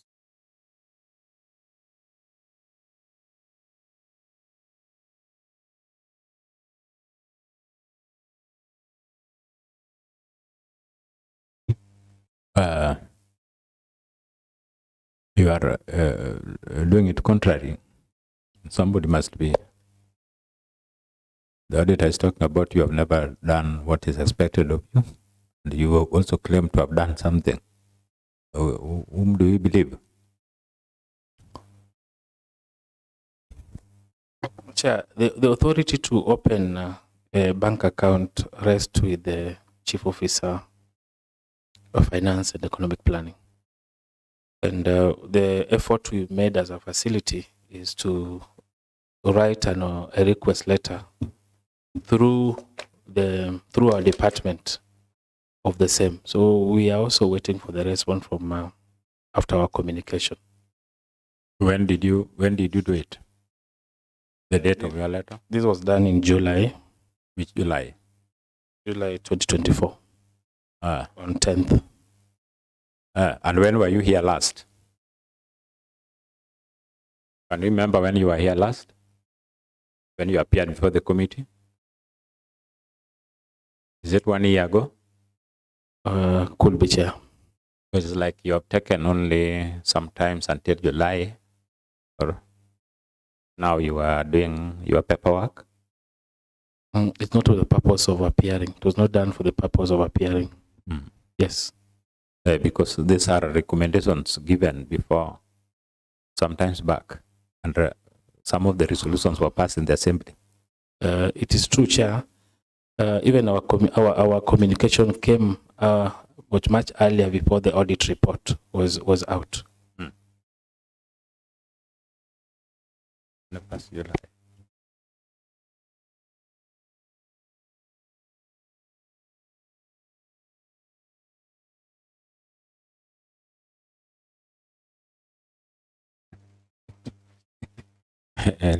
Hello, Mheshimiwa.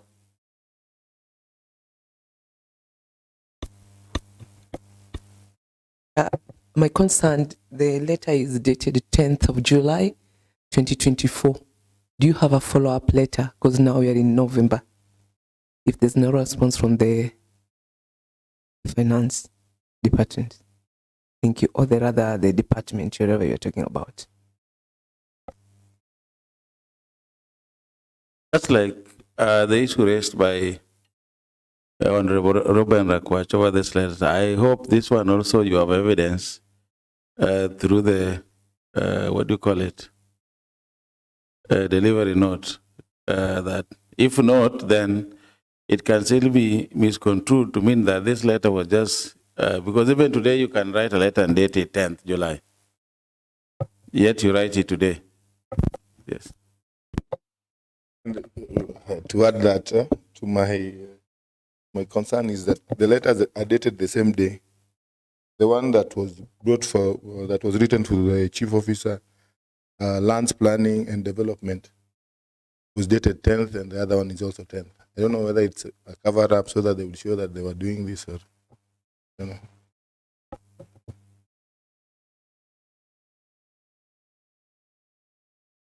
It's now bring a lot of questions more than the answers.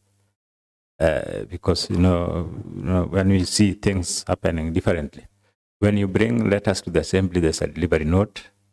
We have also to stamp received. Officer receiving the letter must always do whatever due diligence. I wonder how these people work nowadays. Where somebody is not even acknowledging that he received a letter. Letter is not. Yes. Like when you look at this, this was your response, and it was received and stamped.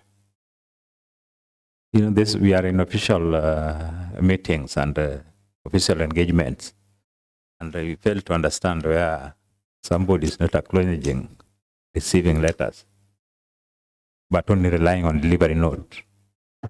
We also have delivery notes. When you bring a letter, you have to sign. There's somebody countersigning, all those things. But the letter itself must be marked. And your letters are not marked. So, of all those, could you please provide your delivery, whatever you are talking about, so that it will prove what is happening? But whoever is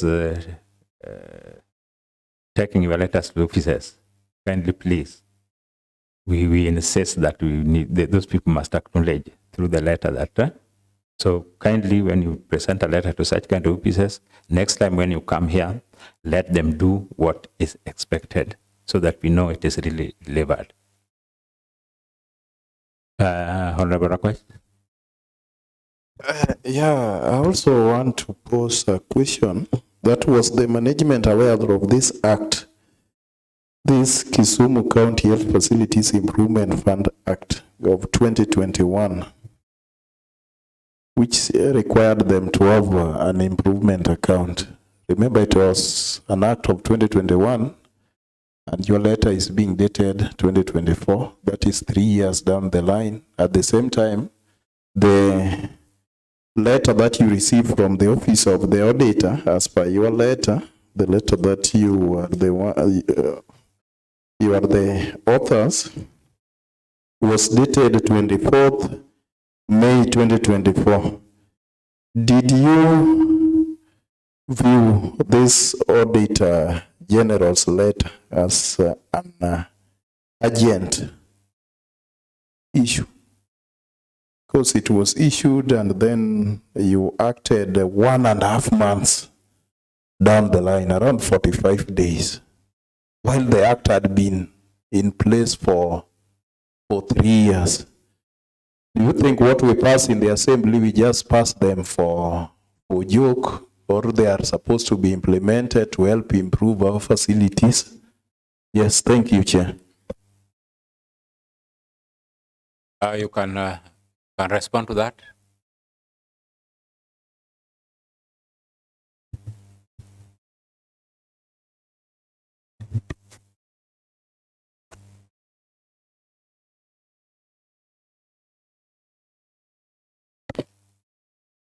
Chair, if when we were here last time, this was an issue in the last audit review, and then the evidence we provided was a communication from the chief officer to continue using the existing account.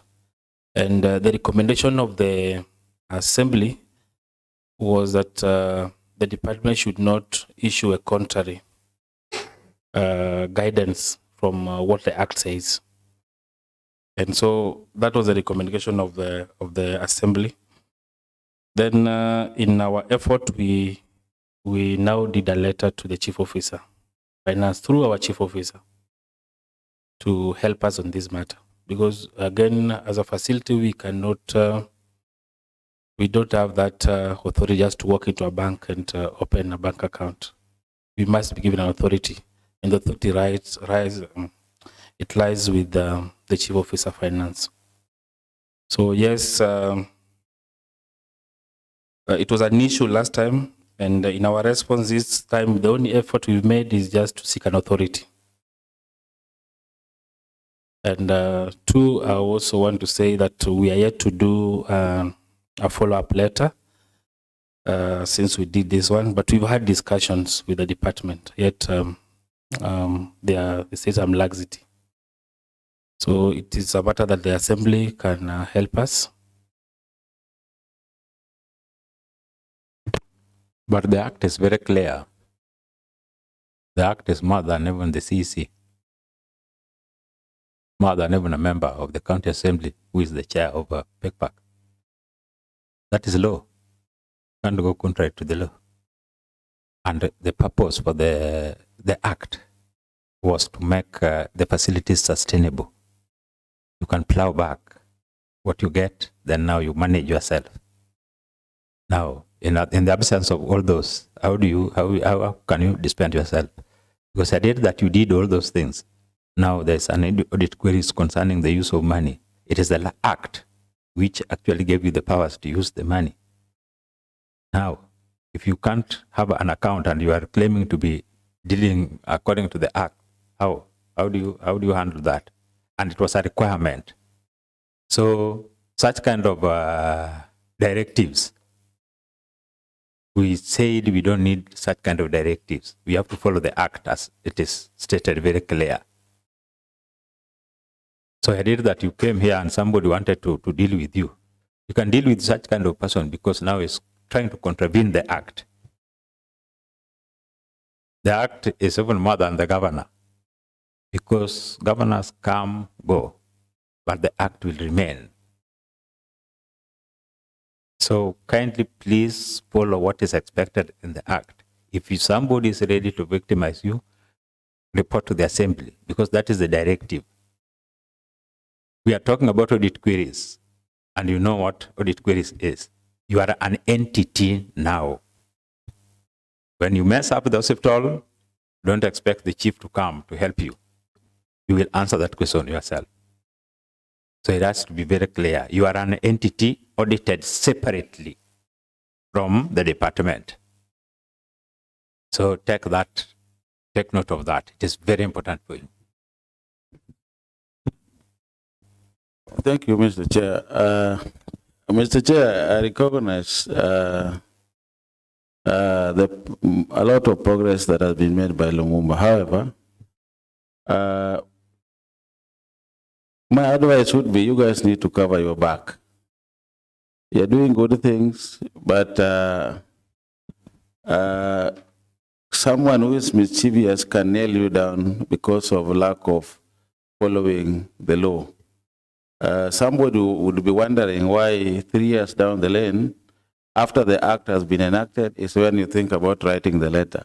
And further to that, even after the auditor's report, 45 days down the lane is when you're writing the letter, which sometimes even the chief officer can run away from.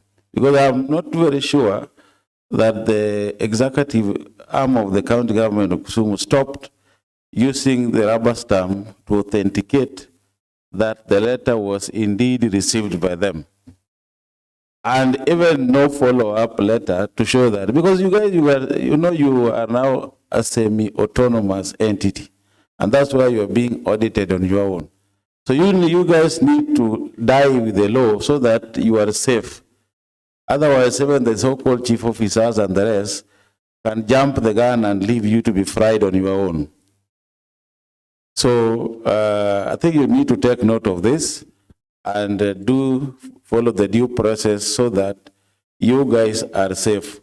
Otherwise, you will be fried on your own, and then the chief officer and the rest will say, we never see the letter. Because stamping, I think, is in the eye. We can even adduce letters that have been sent there, even from the committees there, and they stamped them as received. Or else the person delivering these letters from your office maybe is making some corners and coming with delivery notes that the letters were delivered. Otherwise, thank you. Maybe just to advise them further on what the Honorable Deputy Chair said. You simply make 2 copies of the same letter, then you go with it to the office. They will stamp for you one as you leave them with the other one. So this one is, the stamped one is the evidence for you that they did receive the letter. If they did not act on it, then now we can follow it up with them. But in the event that you don't have anything to support on the letter, to support that they received it, then it becomes a problem. They may say they did not see the letter, and then you will live with that query. Thank you. Thank you. The matter is not resolved. Back to the auditor. Thank you, Chair. Those were the report on unresolved player year matters. Now I come to report on lawfulness and effectiveness in use of public resources. And issue number one was failure to open facility improvement bank account, which you have discussed and had been raised as a player issue. So with your permission, I may proceed to issue number two. Thank you. Failure to implement e-procurement system. Review of the systems used by the management and controls in place revealed that they had not implemented the e-procurement module system, contrary to Regulation 49.2 of the Public Procurement and Asset Disposal Regulations 2020, which states that the conduct of e-procurement procedures for the supply of goods and services shall be carried out by a procuring entity using an e-procurement system which is integrated to the state portal.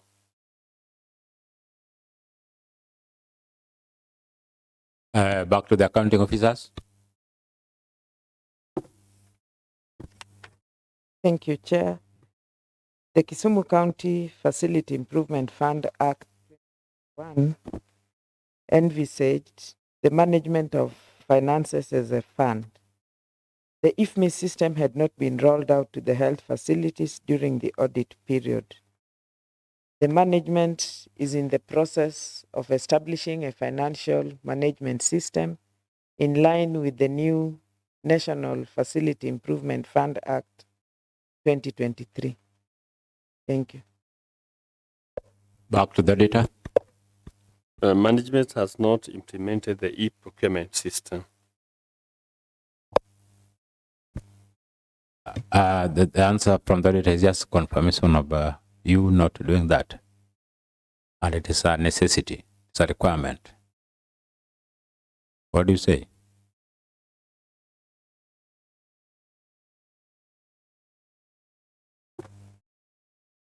Chair, this is again an issue that we have discussed up to with the CEC. So we are hoping that they'll support us to use IFMIS if possible. Do you have anything to support that? This is a discussion we've had. We've had several meetings after the audits. So it's something that we discuss as teams because this runs across. Okay, even the meetings of minutes. Do you have any to support? No, for now we do not have. So there's no evidence to show that you have made any kind of. For now, meaning they can be somewhere, but here you can be excused because you're not prepared to.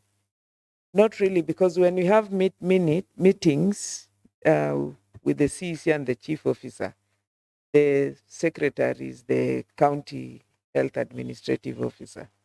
So we are hoping that the minutes are usually taken and could be available. That is why I'm unable to commit.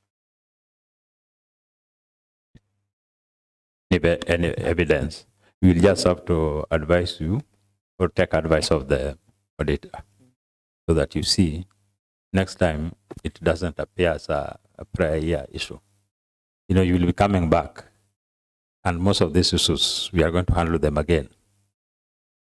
So before we get there, at least you will have to reassure the House that you are going to make a progress on these issues on e-procurement system. We are going to see how to work it out. Okay. you will see how to handle it. Members, take note of that.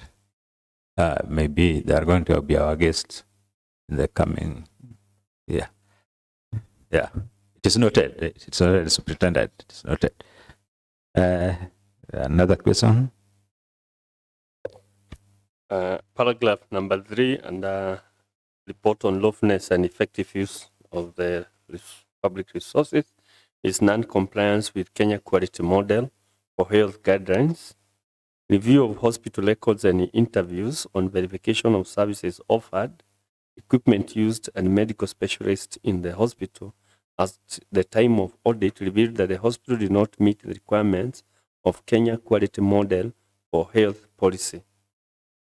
There's a table there, staff requirements, what the policy says for level 4 standards, what is in the hospital, number in the hospital, and deficit and percentage in deficit. The hospital, at the time of audit, medical officers, the standard requires to have 16, number in hospital is 2, deficit 14, unless the serologists, number required 2, number in hospital 4, there's no deficit, is a plus of 2. General surgeons 2, number in hospital 0, deficit is 2. Gynecologist 2, number in hospital 1, deficit 1. Pediatrics 2, number in hospital 1, deficit 1. Radiologists 2, number in hospital 0, deficit 2.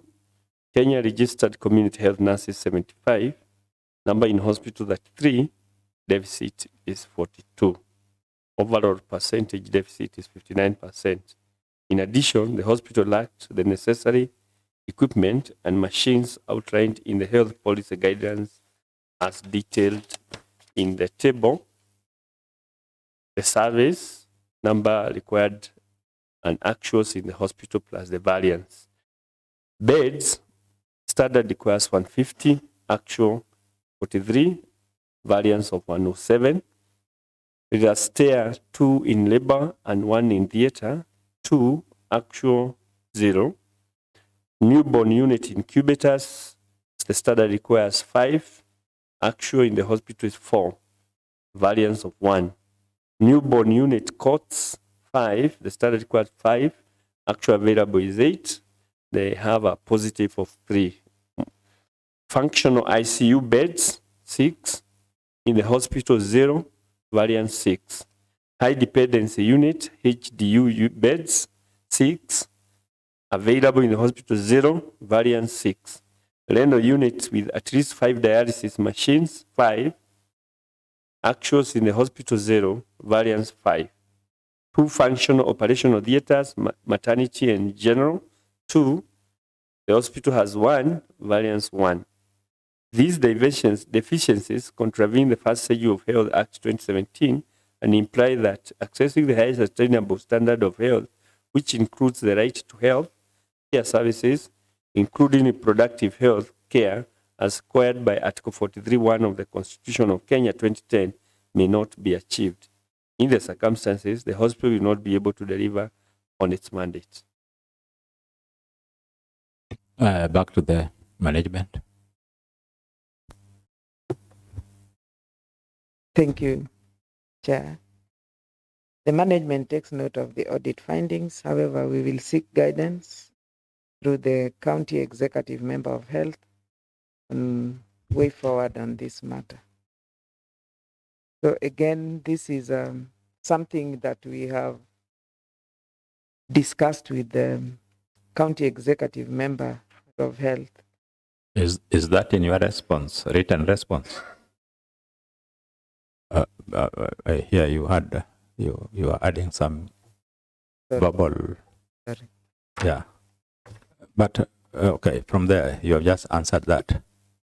Maybe before we even give it to the data, Superintendent, you just have to explain this situation. You know, you don't need to be worried about. You just have to explain this situation so that even the members themselves, they can understand what you are undergoing there.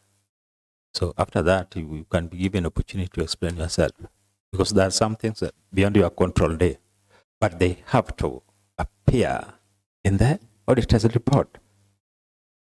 So if you talk about we are going to communicate that and you leave it there, and you are the head, not this chief.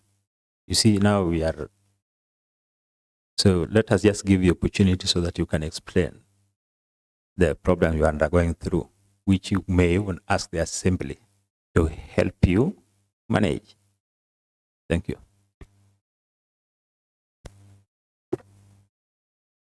Chair. Yes, if looking at what Lumumba is currently, the number of staff that we have are way below that the numbers that are required in that level of a facility. So even during the audits, there were two areas we needed more. Since the AMO was posted, we also had 7 extra nurses posted, but we are still not yet there. We have departments that are not functional because of the staffing. We have not opened the pediatric ward. We have not opened the gynecological ward because we do not have enough staff, especially the nursing staff. So for the gynecological ward, because we have a gynecologist and we are receiving patients who need even the gynecological surgeries, we admit them, the surgeries are done, and we put them in the postnatal ward where we put mothers who have delivered. So we just segregate the space. So if we could receive more staff, then we would give more services to our clients. We have a newborn unit fully equipped, as it has been indicated. Our problem is the nursing staff. We even have a pediatrician, and the number of AMOs that we have currently can be able to manage the newborn unit also. But the nursing staff is the issue.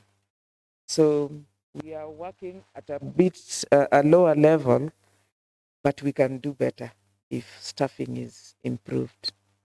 But this is something that we have discussed with the CEC and the chief officer, and they promise us that for as long as the budget will allow and more staff are recruited, then they'll be able to post, because they know the demand, especially right now with the SHA, where now Jaramogi is not able to manage primary health care facilities, primary health care services.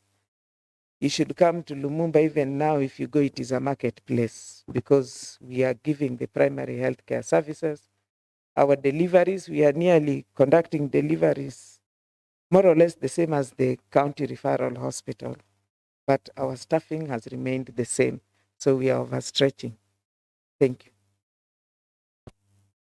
Maybe to the members, anybody who has something to say before we give it back to the editor. Yeah. Thank you, Chair. Chair, first, I need to seek clarification from the Office of Auditor General. This table 2, there is a seat. They are reporting here that the level 4 needs 2, while there is 0, bringing a variance of 2. But I think here, they have explained it that there is need for 2 in labor and 1 in theater. I think that one should bring a total of 3. So they have also misreported that one. 2 in the theater, 1 in the theater and 2 in the labor. That one should give us 3. Management, protect me from Honorable Seth. Continue. Yeah, to the management, I think you did receive a letter from the Office of Auditor General. At the same time, that was, I think, 24th of May this year. And of all that had been flagged, I think we have seen the letters, even though they have not been received. You wrote to the Chief Officer for Health for asking for survey, and then to the Chief Officer Finance asking for assistance in opening that improvement account, and then disregarded this. Because I've not seen any annexure where you had written either to the chief officer or to the CEC member for health, sharing this information from the Auditor General Office that you are in deficit of some machines and even the human resource at the hospital. So I don't know what was the problem with the management, why you did not want to share this, or you are just contented with your situation, you just want to carry on with it. And then in the response, you are getting the chief that the CEC member will provide way forward. How can he provide way forward and there is no communication to him? Maybe he doesn't know that you are in deficit. Thank you, Chair. Question from Satukumu. Thank you, Chair. Chair, mine is not a question per se. Mine is just information. One, I want to inform my brother that the auditor will report the minimum required numbers. So even if we decide to have one doctor for every patient, there's no problem. But he has reported in our tables the minimum that is required is 2 resuscitators. So if we want to have 7 resuscitators at Lumumba Hospital, if we have resources, I don't think that should be a problem. But Chair, going by this table, I'm privileged to be a member of the health committee and we have visited Lumumba. And I want to agree, and we have brought a report in this assembly and it was adopted, mentioning the gaps that the auditors mentioned and giving recommendations. I don't know where my brother, the Honorable Akwach, was when we were making these recommendations, that some of these our facilities require additional staff. And I've explained in this house that if you look at health, it's one of the reasons why we need to amend the 35% that is pegged on development vis-a-vis wage bill. People talk about wage bill in this county. Granted. And ask my friend to stop misbehaving. He's an honorable member. This issue of just playing around with microphone, I think we are past that age. Honorable Chair, this is part of executive coming here to respond to the question. This idea of where, by when you ask a question, it is the honorable member standing up to answer. I think you should just cross over the floor and sit with the management, Honorable Chair. At the same time, this is an audit query which was directed to the hospital. And if there is anything which was flagged, I think the least they can do is maybe to do something, even writing a letter also reminding the CEC member for the same. They should not rely on whatever maybe the Committee of Health did in the assembly, because now we are handling the queries that were flagged by the Office of the Auditor General. We are not handling whatever has been tabled in this assembly or whatever a committee did in this assembly. So I'm just kindly asking my honorable brother, if he wants to cross over, maybe oversight role has been a problem, then he can cross over to go and help in implementing. Thank you. Well, let me give direction, Honorable Seth, kindly. It is in order to say that there's a member playing with the microphone. We don't play with microphones really in the house. We don't do that. But really, before Kumu, you react to anything concerning matters, he had a question. Let us get answers from there, then we give you. You also have a question? Okay. Yeah, the only reason why we are discussing audit reports is one, to guide us as an assembly on where we can help the executive. We are not discussing these reports as if we are an investigatory that just want to pin down people. And when we have information that is helpful to the committee and the executive, this is the time to provide it. And that's why I come up with this information as a member of the committee, so that it's helpful to both the auditor, the committee, and the executive. Because we are not here to fault find anything. We are here to see where we have gone wrong and how we can correct them. And that's why I'm saying, if I know that what the auditor has written is true, because we are not only depending on the papers they've brought, I have visited this facility myself as a member of Health Committee. I think it's right to mention in this committee that I have been there and I confirm that this deficit that they are mentioning is true and something needs to be done to them. And Chair, explaining to honorable member that the auditor mentioned the minimum requirement, but if we decide to have more, there is no problem, and he gets offended. Sometimes it's hard now to, how do we then operate in a committee? So I just want to ask my brother, the Honorable Rakwach, it's not responding, it's giving information that can be helpful even to the executive and all of us as we address the issues that the auditors raised. So on that matter, the honorable members, I also brought, and I will request that you allow me to finish, I also brought that we brought a report in this assembly, specific on Lumumba, that also agrees with this report of the Auditor General. And I'm saying, my last point, that is one of the reasons why we need to petition the national government to amend this issue of wage bill that is, making it, I don't know, 35%, that kind of percentage. Because if you look at health, honorable members, health is a service. The auditor's report will always question about wage bill, and at the same time report that we don't have enough staff. They are questioning us why we are employing more people, and at the same time coming to the assembly and telling us that Lumumba does not have enough staff. How do we address that? Because we have a law that tells us the number of staff that we need to have as a county government.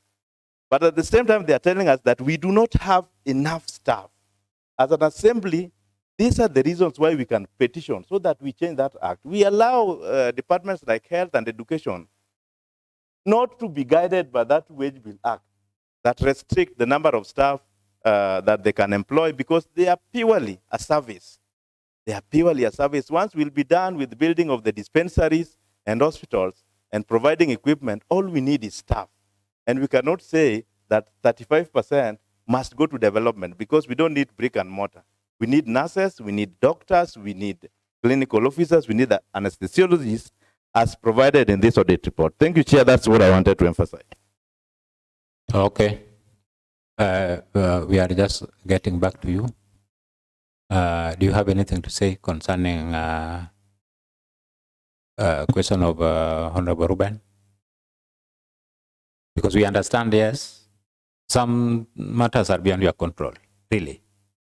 They have to be worked on from the other side. But we can give a hand on how to sort out these issues.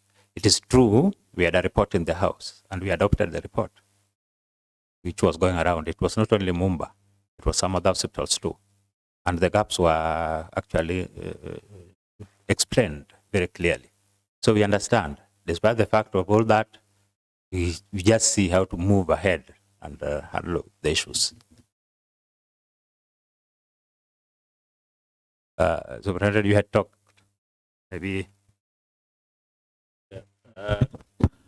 Mr. Chair, mine will just be an advice to the facility management. I think based on what the Honorable Seth said, I think you should take advantage of some of these reports, because these are now reports of the House. One of them was the report of the Health Committee that was adopted in this House that brought up some of the variations and shortages in the number of staff in the Lumumba.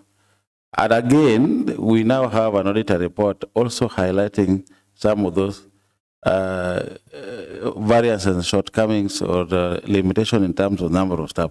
You can now use that one to build your case by writing to the executive or to the line ministry to consider allow you to get some more staff.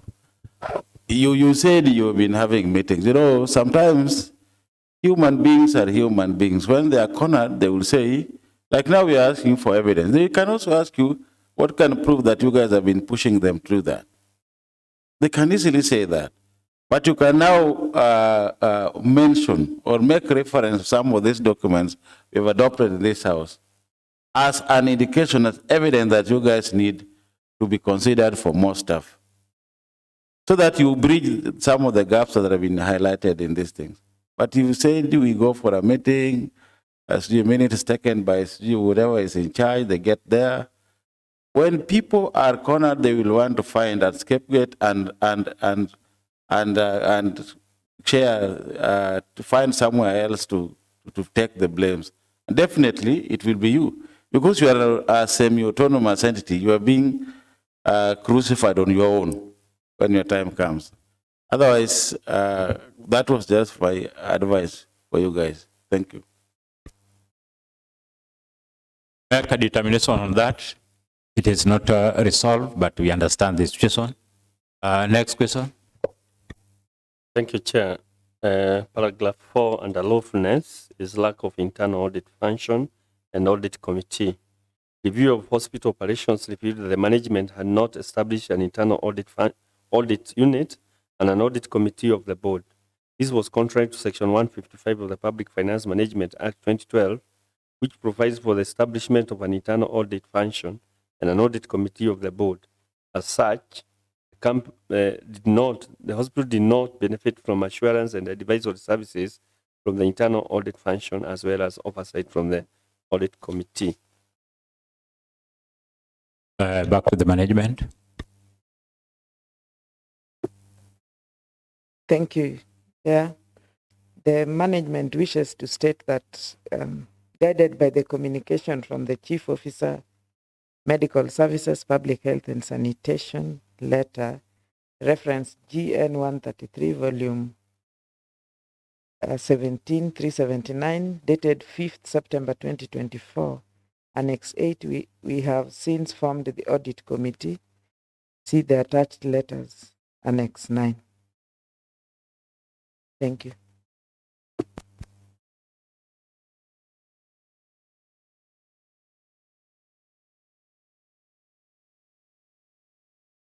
Okay.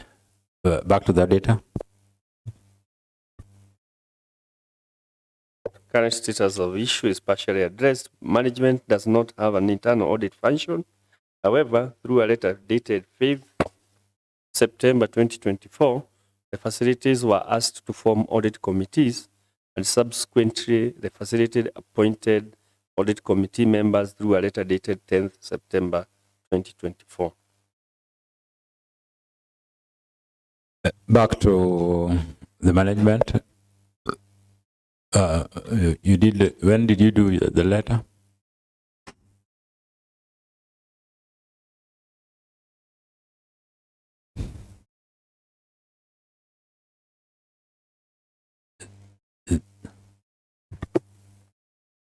Chair, we appointed the committee on 10th September 2024.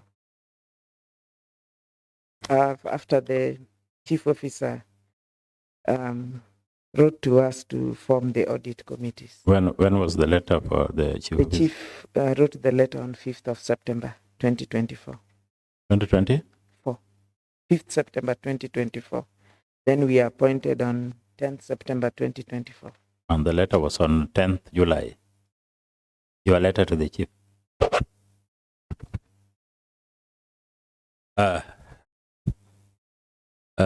Your letter to the chief was on? Yes, ma'am.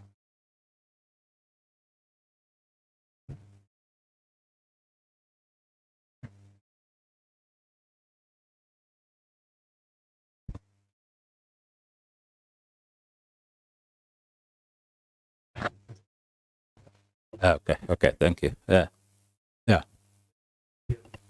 Appreciate the formation of the audit committee. But Chair, this is a little bit reactive.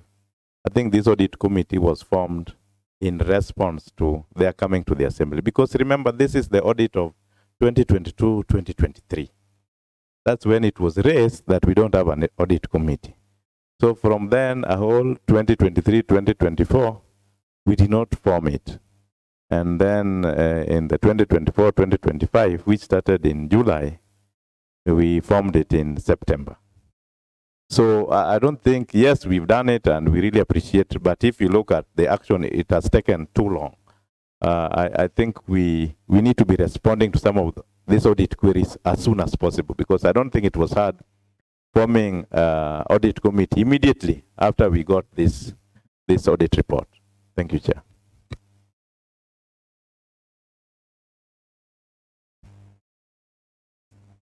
I hope there's the entity won't mind if you are visited, not by Gen Zs, but by the members of the county assembly, so that we verify actually what is happening on the ground. But we will make a decision on that. Those are options open for the assembly to see, because we are reading a lot from the way you are doing things. Just towards the time you are being audited and you are to appear in the assembly. You see, that is. But we can't blame you for that. We really appreciate you are doing some other things. These are some of the reasons you went from the other auditor opinion to this one here.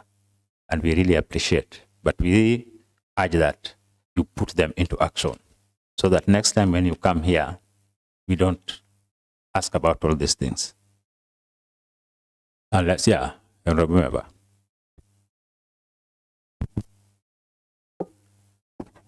Just, I'm asking if there is any academic qualification for a member of a audit committee, if there is any.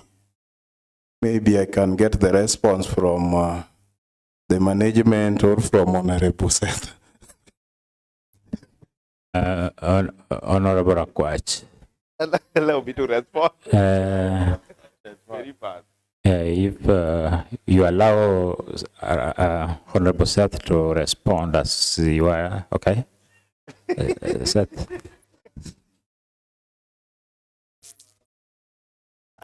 That is, no. That one now we cannot, let us give the executive first so that, no, that cannot be on a light note. Is there qualification for those who are to sit in the audit committee? And who are they?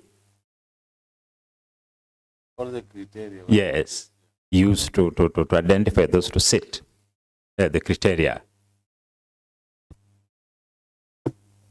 Chair, in the facilities, when we are forming committees, we use the staff that are available in various departments. So we either choose the head of that department or the head of department nominate somebody to represent him.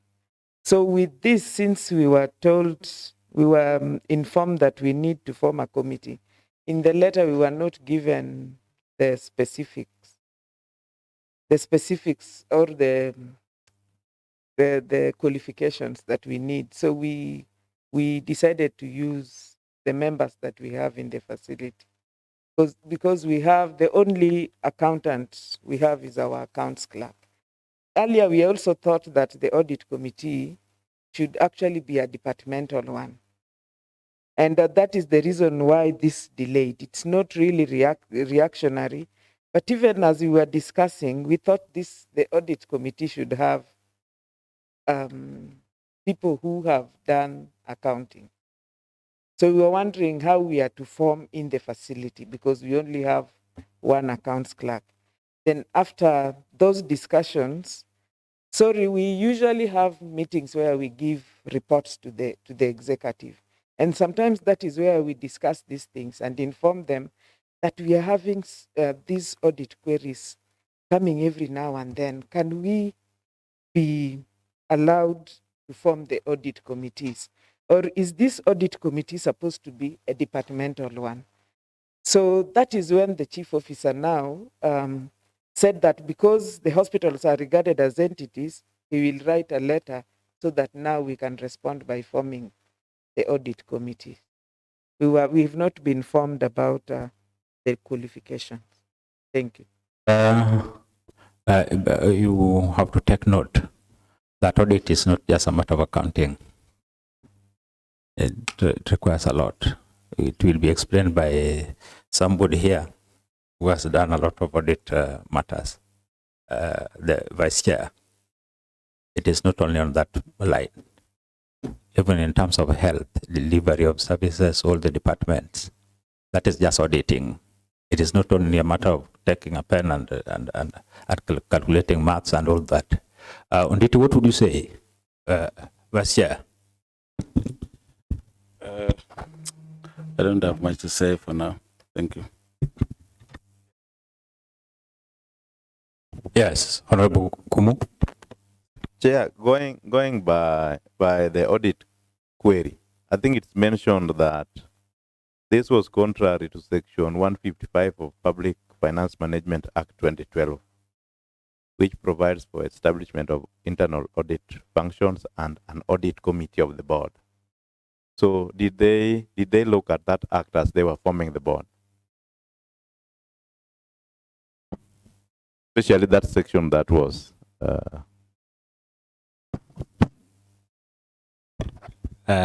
maybe you can respond because you had a guideline by law. Law has a guide on what informs your decision. So kindly. Chair, within the hospital board, we have a subcommittee of finance and audit within the board. There's also form part of the audit committee together with the staff of the hospital. I mean, kindly refer back to the act, and when you are doing that, because it is a guideline, so go and see where that loopholes, you rectify if it is there. Yeah, that is the only thing he was trying to highlight. Next question. Thank you, Chair. Paragraph number 5 on lawfulness and effective use of the public resources is failure to transfer revenue to the county revenue fund account. The statement of financial performance reflects rendering services, medical services income of Kenya shillings 7,748,47.5 as disclosed in note 9 to the financial statements. However, the amount was not transferred to the county revenue fund account for approval by the controller of budget before withdrawal. This was contrary to Regulation 81.123 of the Public Finance Management County Government Regulations 2015, which states that a receiver of revenue shall promptly deposit into the county exchequer account all receipts due to the county revenue fund. Back to the accounting officers. Thank you. Yeah. The management takes note of the audit findings. However, we wish to state that in a letter reference GN 133, volume 16361, dated 7th May 2024, by Chief Officer Medical Services, Public Health and Sanitation, the facility was given the authority to use M-Pesa pay bill for payments of hospital services. That is Annex 10. Secondly, through a letter reference GN 133, volume 12359, dated 30th November 2022, by Chief Officer Health and Sanitation, he assured the facilities that the M-Pesa pay bill is fully linked to the county health revenue account, domiciled at the Cooperative Bank Kisumu branch. He further said that the collection from this account will be sent back to the facility accounts monthly for expenditure. That is in Annex 2. The facility pay bill details are attached. That is Annex 12. Thank you. Back to the data. During the year under audit, management had not been transferring revenue to the county revenue fund. However, through a letter dated 7th May 2024, the facility is now using a pay bill for collection of revenue, which is linked to the revenue fund. Back to the members. It is confirmed by the auditor that they are complying with the requirements.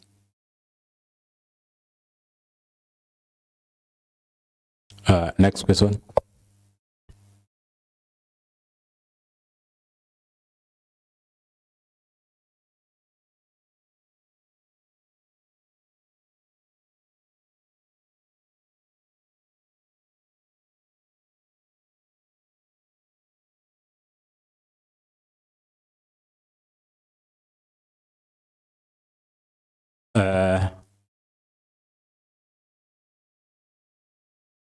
Okay.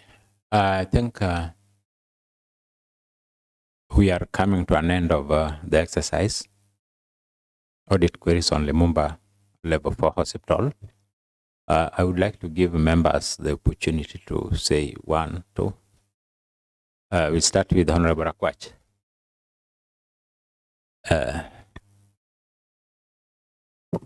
Thank you, Chair. Chair, first I wish to thank the Office of Auditor General for their continued support to ensure that there is a proper use of money in our entities. Secondly, I wish to extend my gratitude to the members who have made it today.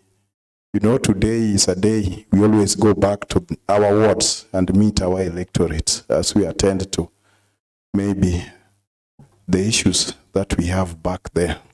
But we have decided to come here because we love our county and we need the best for it. To the management, thank you for the opinion. It is not a very bad one, but there is room for improvement.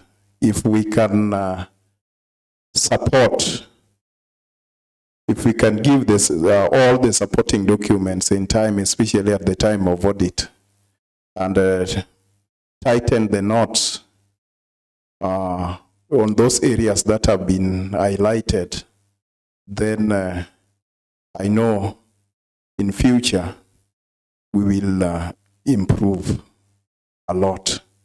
I know the services that you are doing, that you are giving in the facilities are good. We give report. But when it comes to auditing, we rely on documents. So that is where maybe we have got some small problems that can be addressed. Otherwise, I thank you. Continue with the good work that you do at the facility. Thank you. Vicky.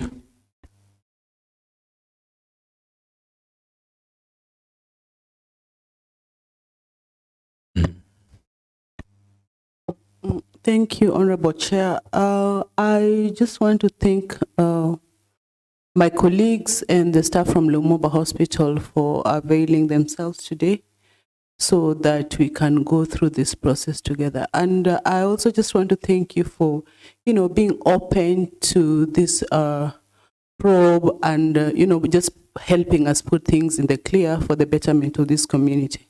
So I thank you, and I thank this committee as well. Thank you. Honorable Were.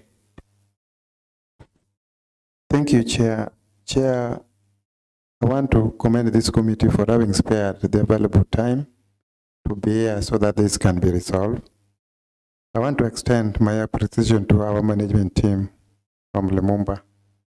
According to the opinion, you really tried, and I want you to put more effort in ensuring that you attend the best. To our team from the Office of the Auditor General, thank you for always ensuring that there is prudent management of finances within our institutions and ensuring that there is compliance to matters that require your audit. We thank you, and each and every time we'll try to put much effort so that we get the best for our county. Thank you. Bomatara.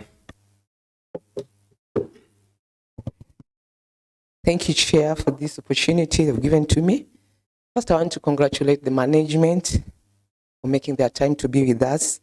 And most so, this one goes to the Pamela Owili, is a Kisumu Girls alumni, and I believe on his leadership, and I know that he's going to take Lumumba to a better is going to have something good in Lumumba. I just want to say congratulations, Mrs. Olilo, for this. And I think I'm so happy seeing a Kisumu girl leading and such an entity. And also, I want to say that I want to applaud the management for you came out from the disclaimer to advance to now qualified opinion, and kindly now don't go back to the disclaimer or what. And I also want to urge you also about the issue of these supportive documents. Even if you're just carrying it for a purpose, they're not so that heavy. Just have it, not like we can avail it, we can avail it, we can. You see, that doesn't make sense. And also this issue of stamping, no, it's not going to do something that is going to bring a bigger thing, but kindly do have the stamps also, the letters be stamped. Such small nitty things will also cost you. Thank you so much. Thank you, Mheshimiwa. Thank you, Chair. First, let me thank the Office of the Auditor General for always giving us their honest opinion. Then let me thank the members also for availing themselves and being here. And also, I want to congratulate the management of Lumumba Health Hospital for the improvement that you have shown. It means that you're heading towards the right direction. And thank you, Chair, for also allowing us to be in your committee. Thank you very much. Thank you, Honorable Humolo. Thank you, Chair. I really want to say it has been a journey. And you remember our last session with Lumumba, they were scrolling, and right now, I think there was no however. It was our first time, however. I don't know. There was a narration in every audit query. However, it was our first time, and now we couldn't do. I've looked for that one where we said here. I did see it today. I think that is a very good progress, and the auditor, I think, thank you very much. Your office has been very consistent with Lumumba in terms of making them to work. I think the progress made so far cannot be taken for granted. The committee chair, I think you've done a good job. I think how we really guided the facility management then has really borne so much fruit, even beyond what I expected now with Lumumba. Because I know where we have come from. It was really far behind, but we've really gone so fast that even the responses from the management really, it's really a plus. And if we go like this, by next year, one auditor, I think we will be somewhere. And that is what we want for our county. And we want all these facilities of ours to be responsible. Prudence management of finances is very okay. And I think if we do this, this really will bring services to our people in a better way, so that we don't have any friction with the facility management when they come here. Today it was a very good session, and I think, Chair, I want to thank your committee. We are full house today, and usually we have full house because we really been business, even though today we were supposed to be in our wards for those of us who were elected, but we chose to be here and to see our baby walk, and I think tomorrow they will be flying. Thank you, Mr. Chair. Honorable Kumu. Chair, thank you so much for guiding the meeting. Allow me to also thank the Office of the Auditor General. You have been very objective in your reports. Having gone to that facility, two independent institutions, one from the Assembly and another one from the Office of the Auditor General, and we agree on the observations you guys are making, means you guys are very objective and really assisting us in improving our facilities. I want to thank the members for their commitment. It's in the interest of providing good services to the people of Kisumu. Allow me, Chair, to thank the management. And in the spirit of the words of the Honorable James Omolo, we have seen tremendous improvement in how the audit queries are being handled by the management. We are doing this so that you move from qualified now to unqualified, so that you can have the best report, because we believe you can do it. We know your abilities, Pamela, and your team, and that's why we put you to task, so that you can give us the best audit report. There are simple suggestions that the auditor usually give the institution that can be implemented very fast. please, some of those things you can take initiative to implement them as fast as possible. As you did answer the audit queries, I'm very happy when you are reporting that you have addressed some of those issues. There are some issues that need the assistance of the assembly for you to implement. For example, the one on the staffing. You need an appropriation from the assembly so that you can have staff. And like I said, if we work with auditor's report, we work with your report, we work with the report of the assembly, then we can convince everyone that our hospitals, including Lumumba, need additional staff for better service delivery. And we can also convince Senate to change that act that restricts you into the number of staffs that you're having, because you must relate it to the brick and mortar that you are also having in the institution. Otherwise, thank you so much, Chair, and God bless everyone. Deputy Chair. Yeah, thank you very much, Mr. Chair.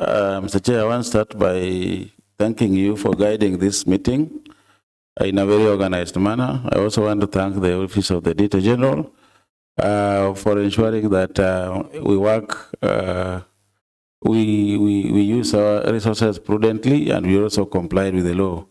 We are a law-abiding county. I also want to thank the management of the hostel. I want to tell you the history of Lumumba. Lumumba, during those days, was the hostel to be. It was not even Russia. Lumumba was the hostel. And when we were talking about Lumumba, some of us are very passionate about Lumumba, and we want Lumumba to be what it was then. I also want to thank you for a job well done. You have really improved based on what you already are. I'm a new person in the committee. I've not interacted with you, but from interacting with the document, I've seen there's tremendous improvement. Please keep that going and don't do anything that will make you backtrack. Finally, I would want to urge you to seal your back. Do what is lawfully required of you, so that you are on the right side of the law, so that nobody should again will manipulate things against you, so that you are seen to be bad again. Otherwise, thank you so much, and God bless you. Thank you so much to the members of the County Assembly, the committee of Picpac. You can see Lumumba, you can see the house is full. We are 9 members in the committee of Picpac. You see, now we'll be moving and we'll be transacting business in a very organized way that will be communicated to you later when you come to the assembly. Now to the Office of the Auditor General, we have been working very closely with the Office of the Auditor General, and we have never had any problem with the Office of the Auditor General. We appreciate you. You continue giving us what is expected of you. And to Lumumba, I think you have made us proud today, because at least when we have a benchmarking team from another county, we have a facility where we can take them. Because of the kind of organization you have shown today, you have proved that somebody can improve in whatever is doing. The other time it was a disclaimer. Today, it is now qualified. We expect the best from you, and we are very happy the way you are answering questions. And, we also have to do our duty as the oversight team. So whatever we came across during the cross-examination and all those things, that is our work. And it is also your work now to defend what your responses. It is always very clear. It is a collective responsibility. It is not only responsibility for you. It is not only for the assembly. It is not only for the Office of the Auditor. But to see that Kenyans can get the best services so far and value for their money, it is very important. So you are trusted citizen who are given responsibility to manage affairs of others. Kindly please try very much and make sure that you deliver on what is expected of you. We will give you the necessary support as County Assembly And we will also urge some others. If somebody comes here again with adverse opinion, we will recommend that they come and benchmark with you, because you have stood tall to be counted.